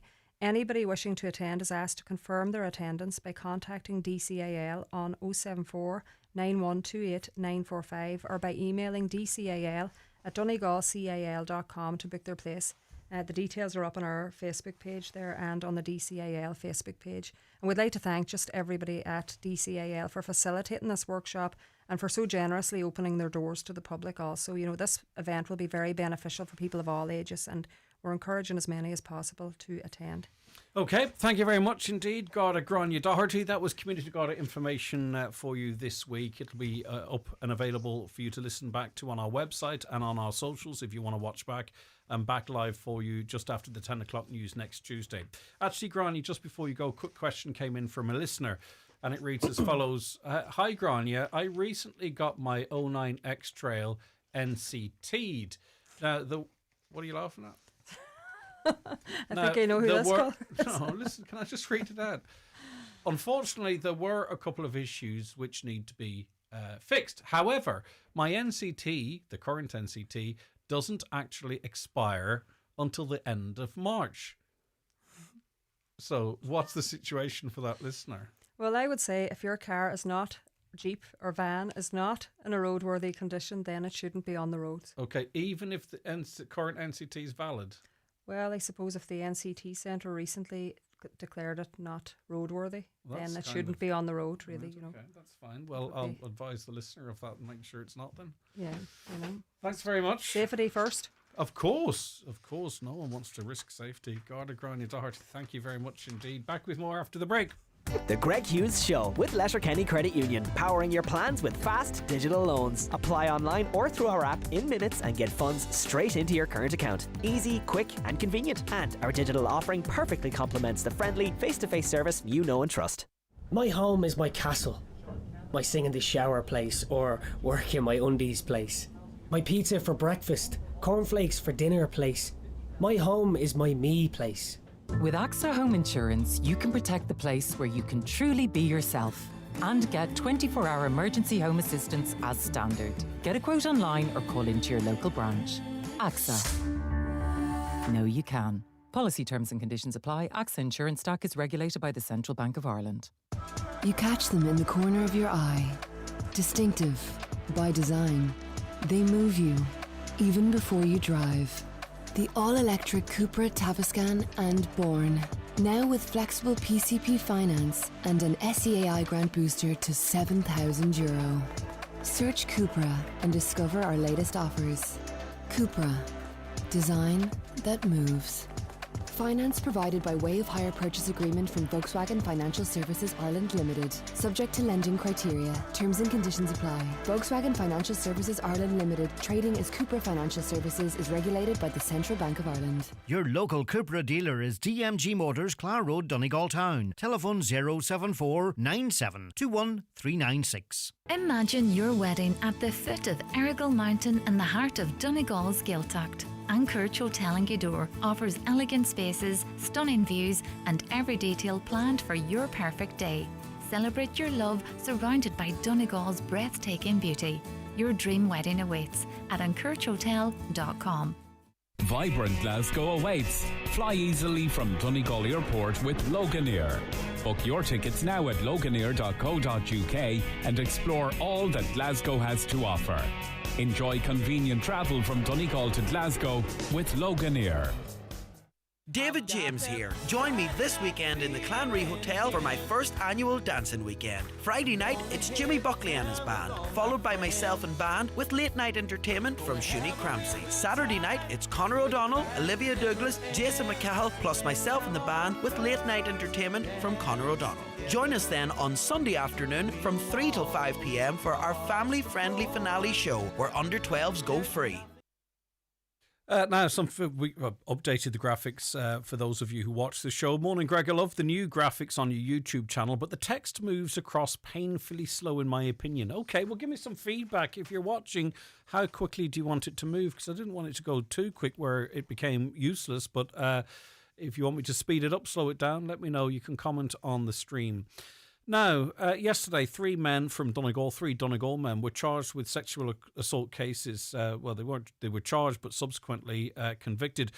32-year-old Richard Walsh of Lisminton, Ballintrae, pleaded guilty last November at the Central Criminal Court to the sexual assault of a woman who was in her 20s at his then home on Main Street, Ballintrae. He was jailed for 7 years. A 25-year-old man who can't be named for legal reasons was originally charged with rape, but a plea of guilty to defilement was accepted by the DPP. The girl was 16 years old at the time of the offence, while the man was 21.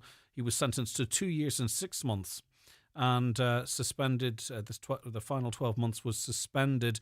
And Ewan Merritt, 56, Crossroads, Killy-Gordon, found guilty of 8 charges of rape, 4 charges of oral rape and 2 charges of sexual assault against Cheryl Laverty, now 43, on dates between June 1999 and September 2003. And we've invited Nolene Devaney, manager of the Donegal Rape Crisis Centre, Letterkenny, onto the programme because firstly, of course, thinking very much on the victims in these cases, but also other victims of sexual crimes and what this type of news might do to them.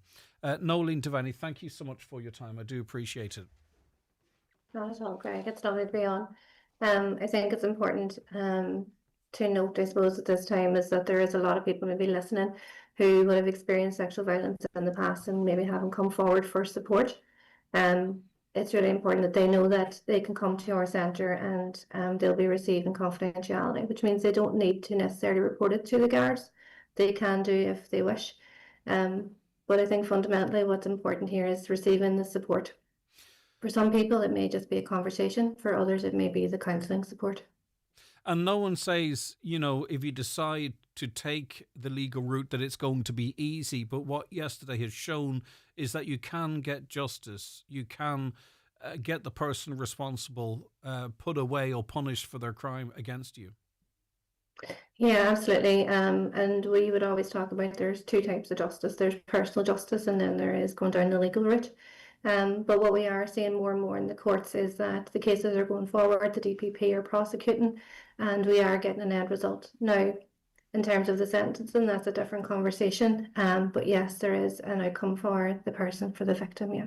And God forbid anyone should be the victim of a sexual assault going forward. Unfortunately, it is going to be a reality. It's very important, is it, that, and I think you've already referenced this really, that they come forwards if they can to the likes of the Donegal Rape Crisis Centre, because there is a process that can be gone through to ensure evidence, say for instance, is secured if they then decide at a later date to pursue justice. Absolutely. So we would work very closely with SATU in the town, which is the Sexual Assault and Treatment Unit. And they would work with forensic cases, but also anyone who wishes to have their evidence stored for up to a year. So that's called the option 3. And we see more and more people who are coming forward. They can't make the decision right there and then that they want to proceed with reporting. And so that option is now available to them where they can have their evidence stored for up to a year. And that gives them some time to process, because this is quite a deep hitting hurt. In terms of, I suppose, if you look even at the statistics for the perpetrators, 70% are known to the person. And so when something like this happens, it violates your body, but also your mind, and it has a deep impact then on your relationships. And so sometimes people just need some time. Yeah, and as well as that too, there can be a great deal of manipulation in there as well in ongoing abuse. Absolutely. Whenever it is a prolonged abuse, there is a huge amount of coercive control involved in it, and by that sense, it is manipulation of the mind. And that, I suppose, a lot of people would believe that our perpetrators are strangers and are angry, vicious people, but a lot of the time it is someone you would meet in the street, and this then can have a really big impact, because if we know someone that we're related to and we can see them being kind to other people, we sometimes wonder, well, why are they not being kind to us if they're perpetrating this violence against us? And then that sometimes can be internalized as it's my fault. And that kind of comes back to the good man fallacy, where, not all perpetrators are predators necessarily, but they are, sometimes family members or close family friends or people in authority who we sometimes find it very difficult to align in our mind, that we can see them being a good father or a good husband, yet they are perpetrating this violence. Yeah, so they feel like the uncommon denominator almost, Yeah. and that can be exploited. Also, to what we've seen with recent cases as well, that they can, we talked about potentially getting evidence and being able to give some consideration to what to do next. But what we've also seen, though, quite a bit of time can pass and victims are believed. Absolutely. We would have quite a few people who come through our service who would be reporting historical abuse. And again, within the county we have the DPSU, which is the Protective Services Unit, and they are very specific for domestic, sexual and gender-based violence. And so if someone wanted to report something like this, they don't necessarily have to go to their Garda station. They can come through our services, and the DPSU will meet with them here to have a conversation. And it's about being victim focused. That's really important. Yes, and just to reiterate, contact with the Donegal Rape Crisis Centre does not set off a chain of events. You can just in the first instance speak to people who will be able to listen to you, to understand, to offer guidance, and to be with you in whatever direction you decide to take. Absolutely. It's really important. We are person focused, which means we look at the individual first and see what their needs are. And sometimes the person just wants to come into a space that is non-judgmental, where they can be heard. Oftentimes people feel that when they tell their story that people may be shocked.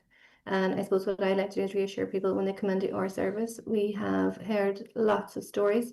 And so we will have heard your story from someone else. And it's really important that they know that there is no judgment when they come in here. And it may be just that they want to tell their story once. They just want to be heard that one time.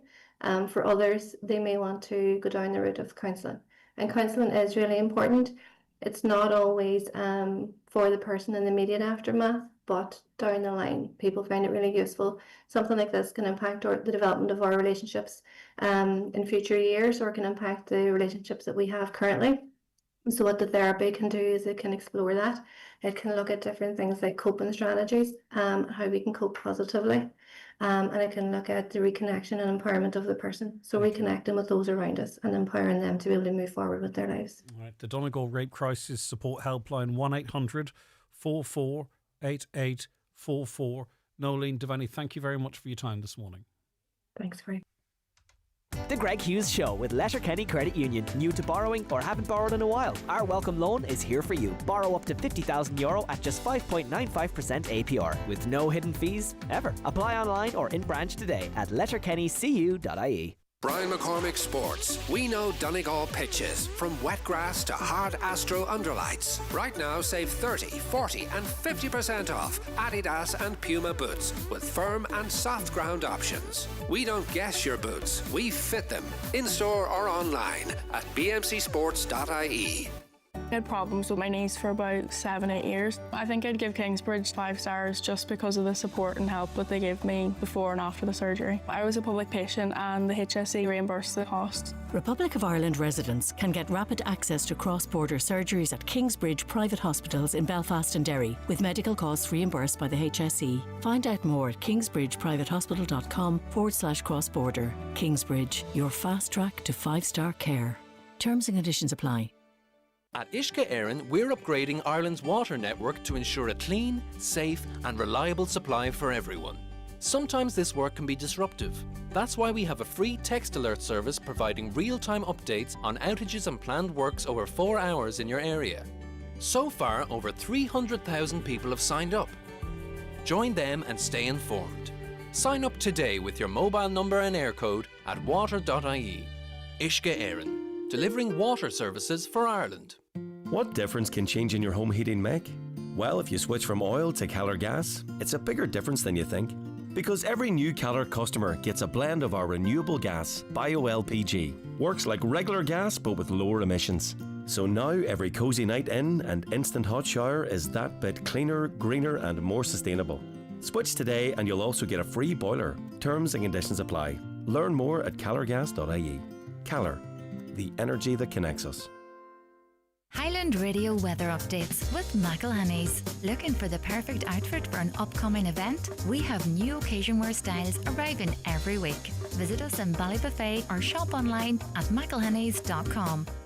It'll be dry and mostly bright today, but with cloud thickening in the evening, highs of just 2 to 5 degrees with mostly moderate easterlies. Now, we had a happen chance conversation with Oisín Kelly about how you would make the Highland Radio website effectively.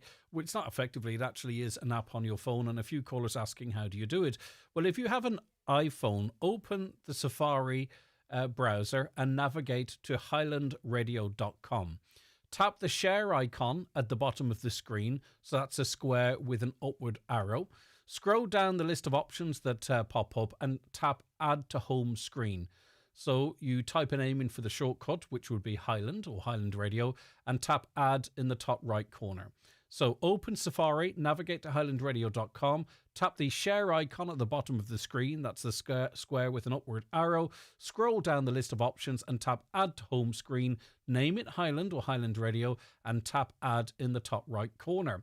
Now, if you are an Android user, which I suggest you should be, it's a bit more flexible. Chrome, though, is the standard. There's lots of different browsers, but we'll go with Chrome because it's installed on the phone. So open Chrome, go to highlandradio.com, tap the 3 vertical dots in the top right corner, and then tap to Home Screen. And you give that shortcut a name, which would be, of course, Highland or Highland Radio again, and then add it. Now, a pop-up might ask you on Android to drag the icon to your screen manually or add automatically. And that's it. And effectively, that is your Highland Radio app on your Apple or your Android devices. It couldn't be any simpler. I'll keep these on file here in case you want to set it up for someone later in the day, and you'll be able to do so. I think Oisín's updating the website as well. It just so happened that it was a good opportunity for us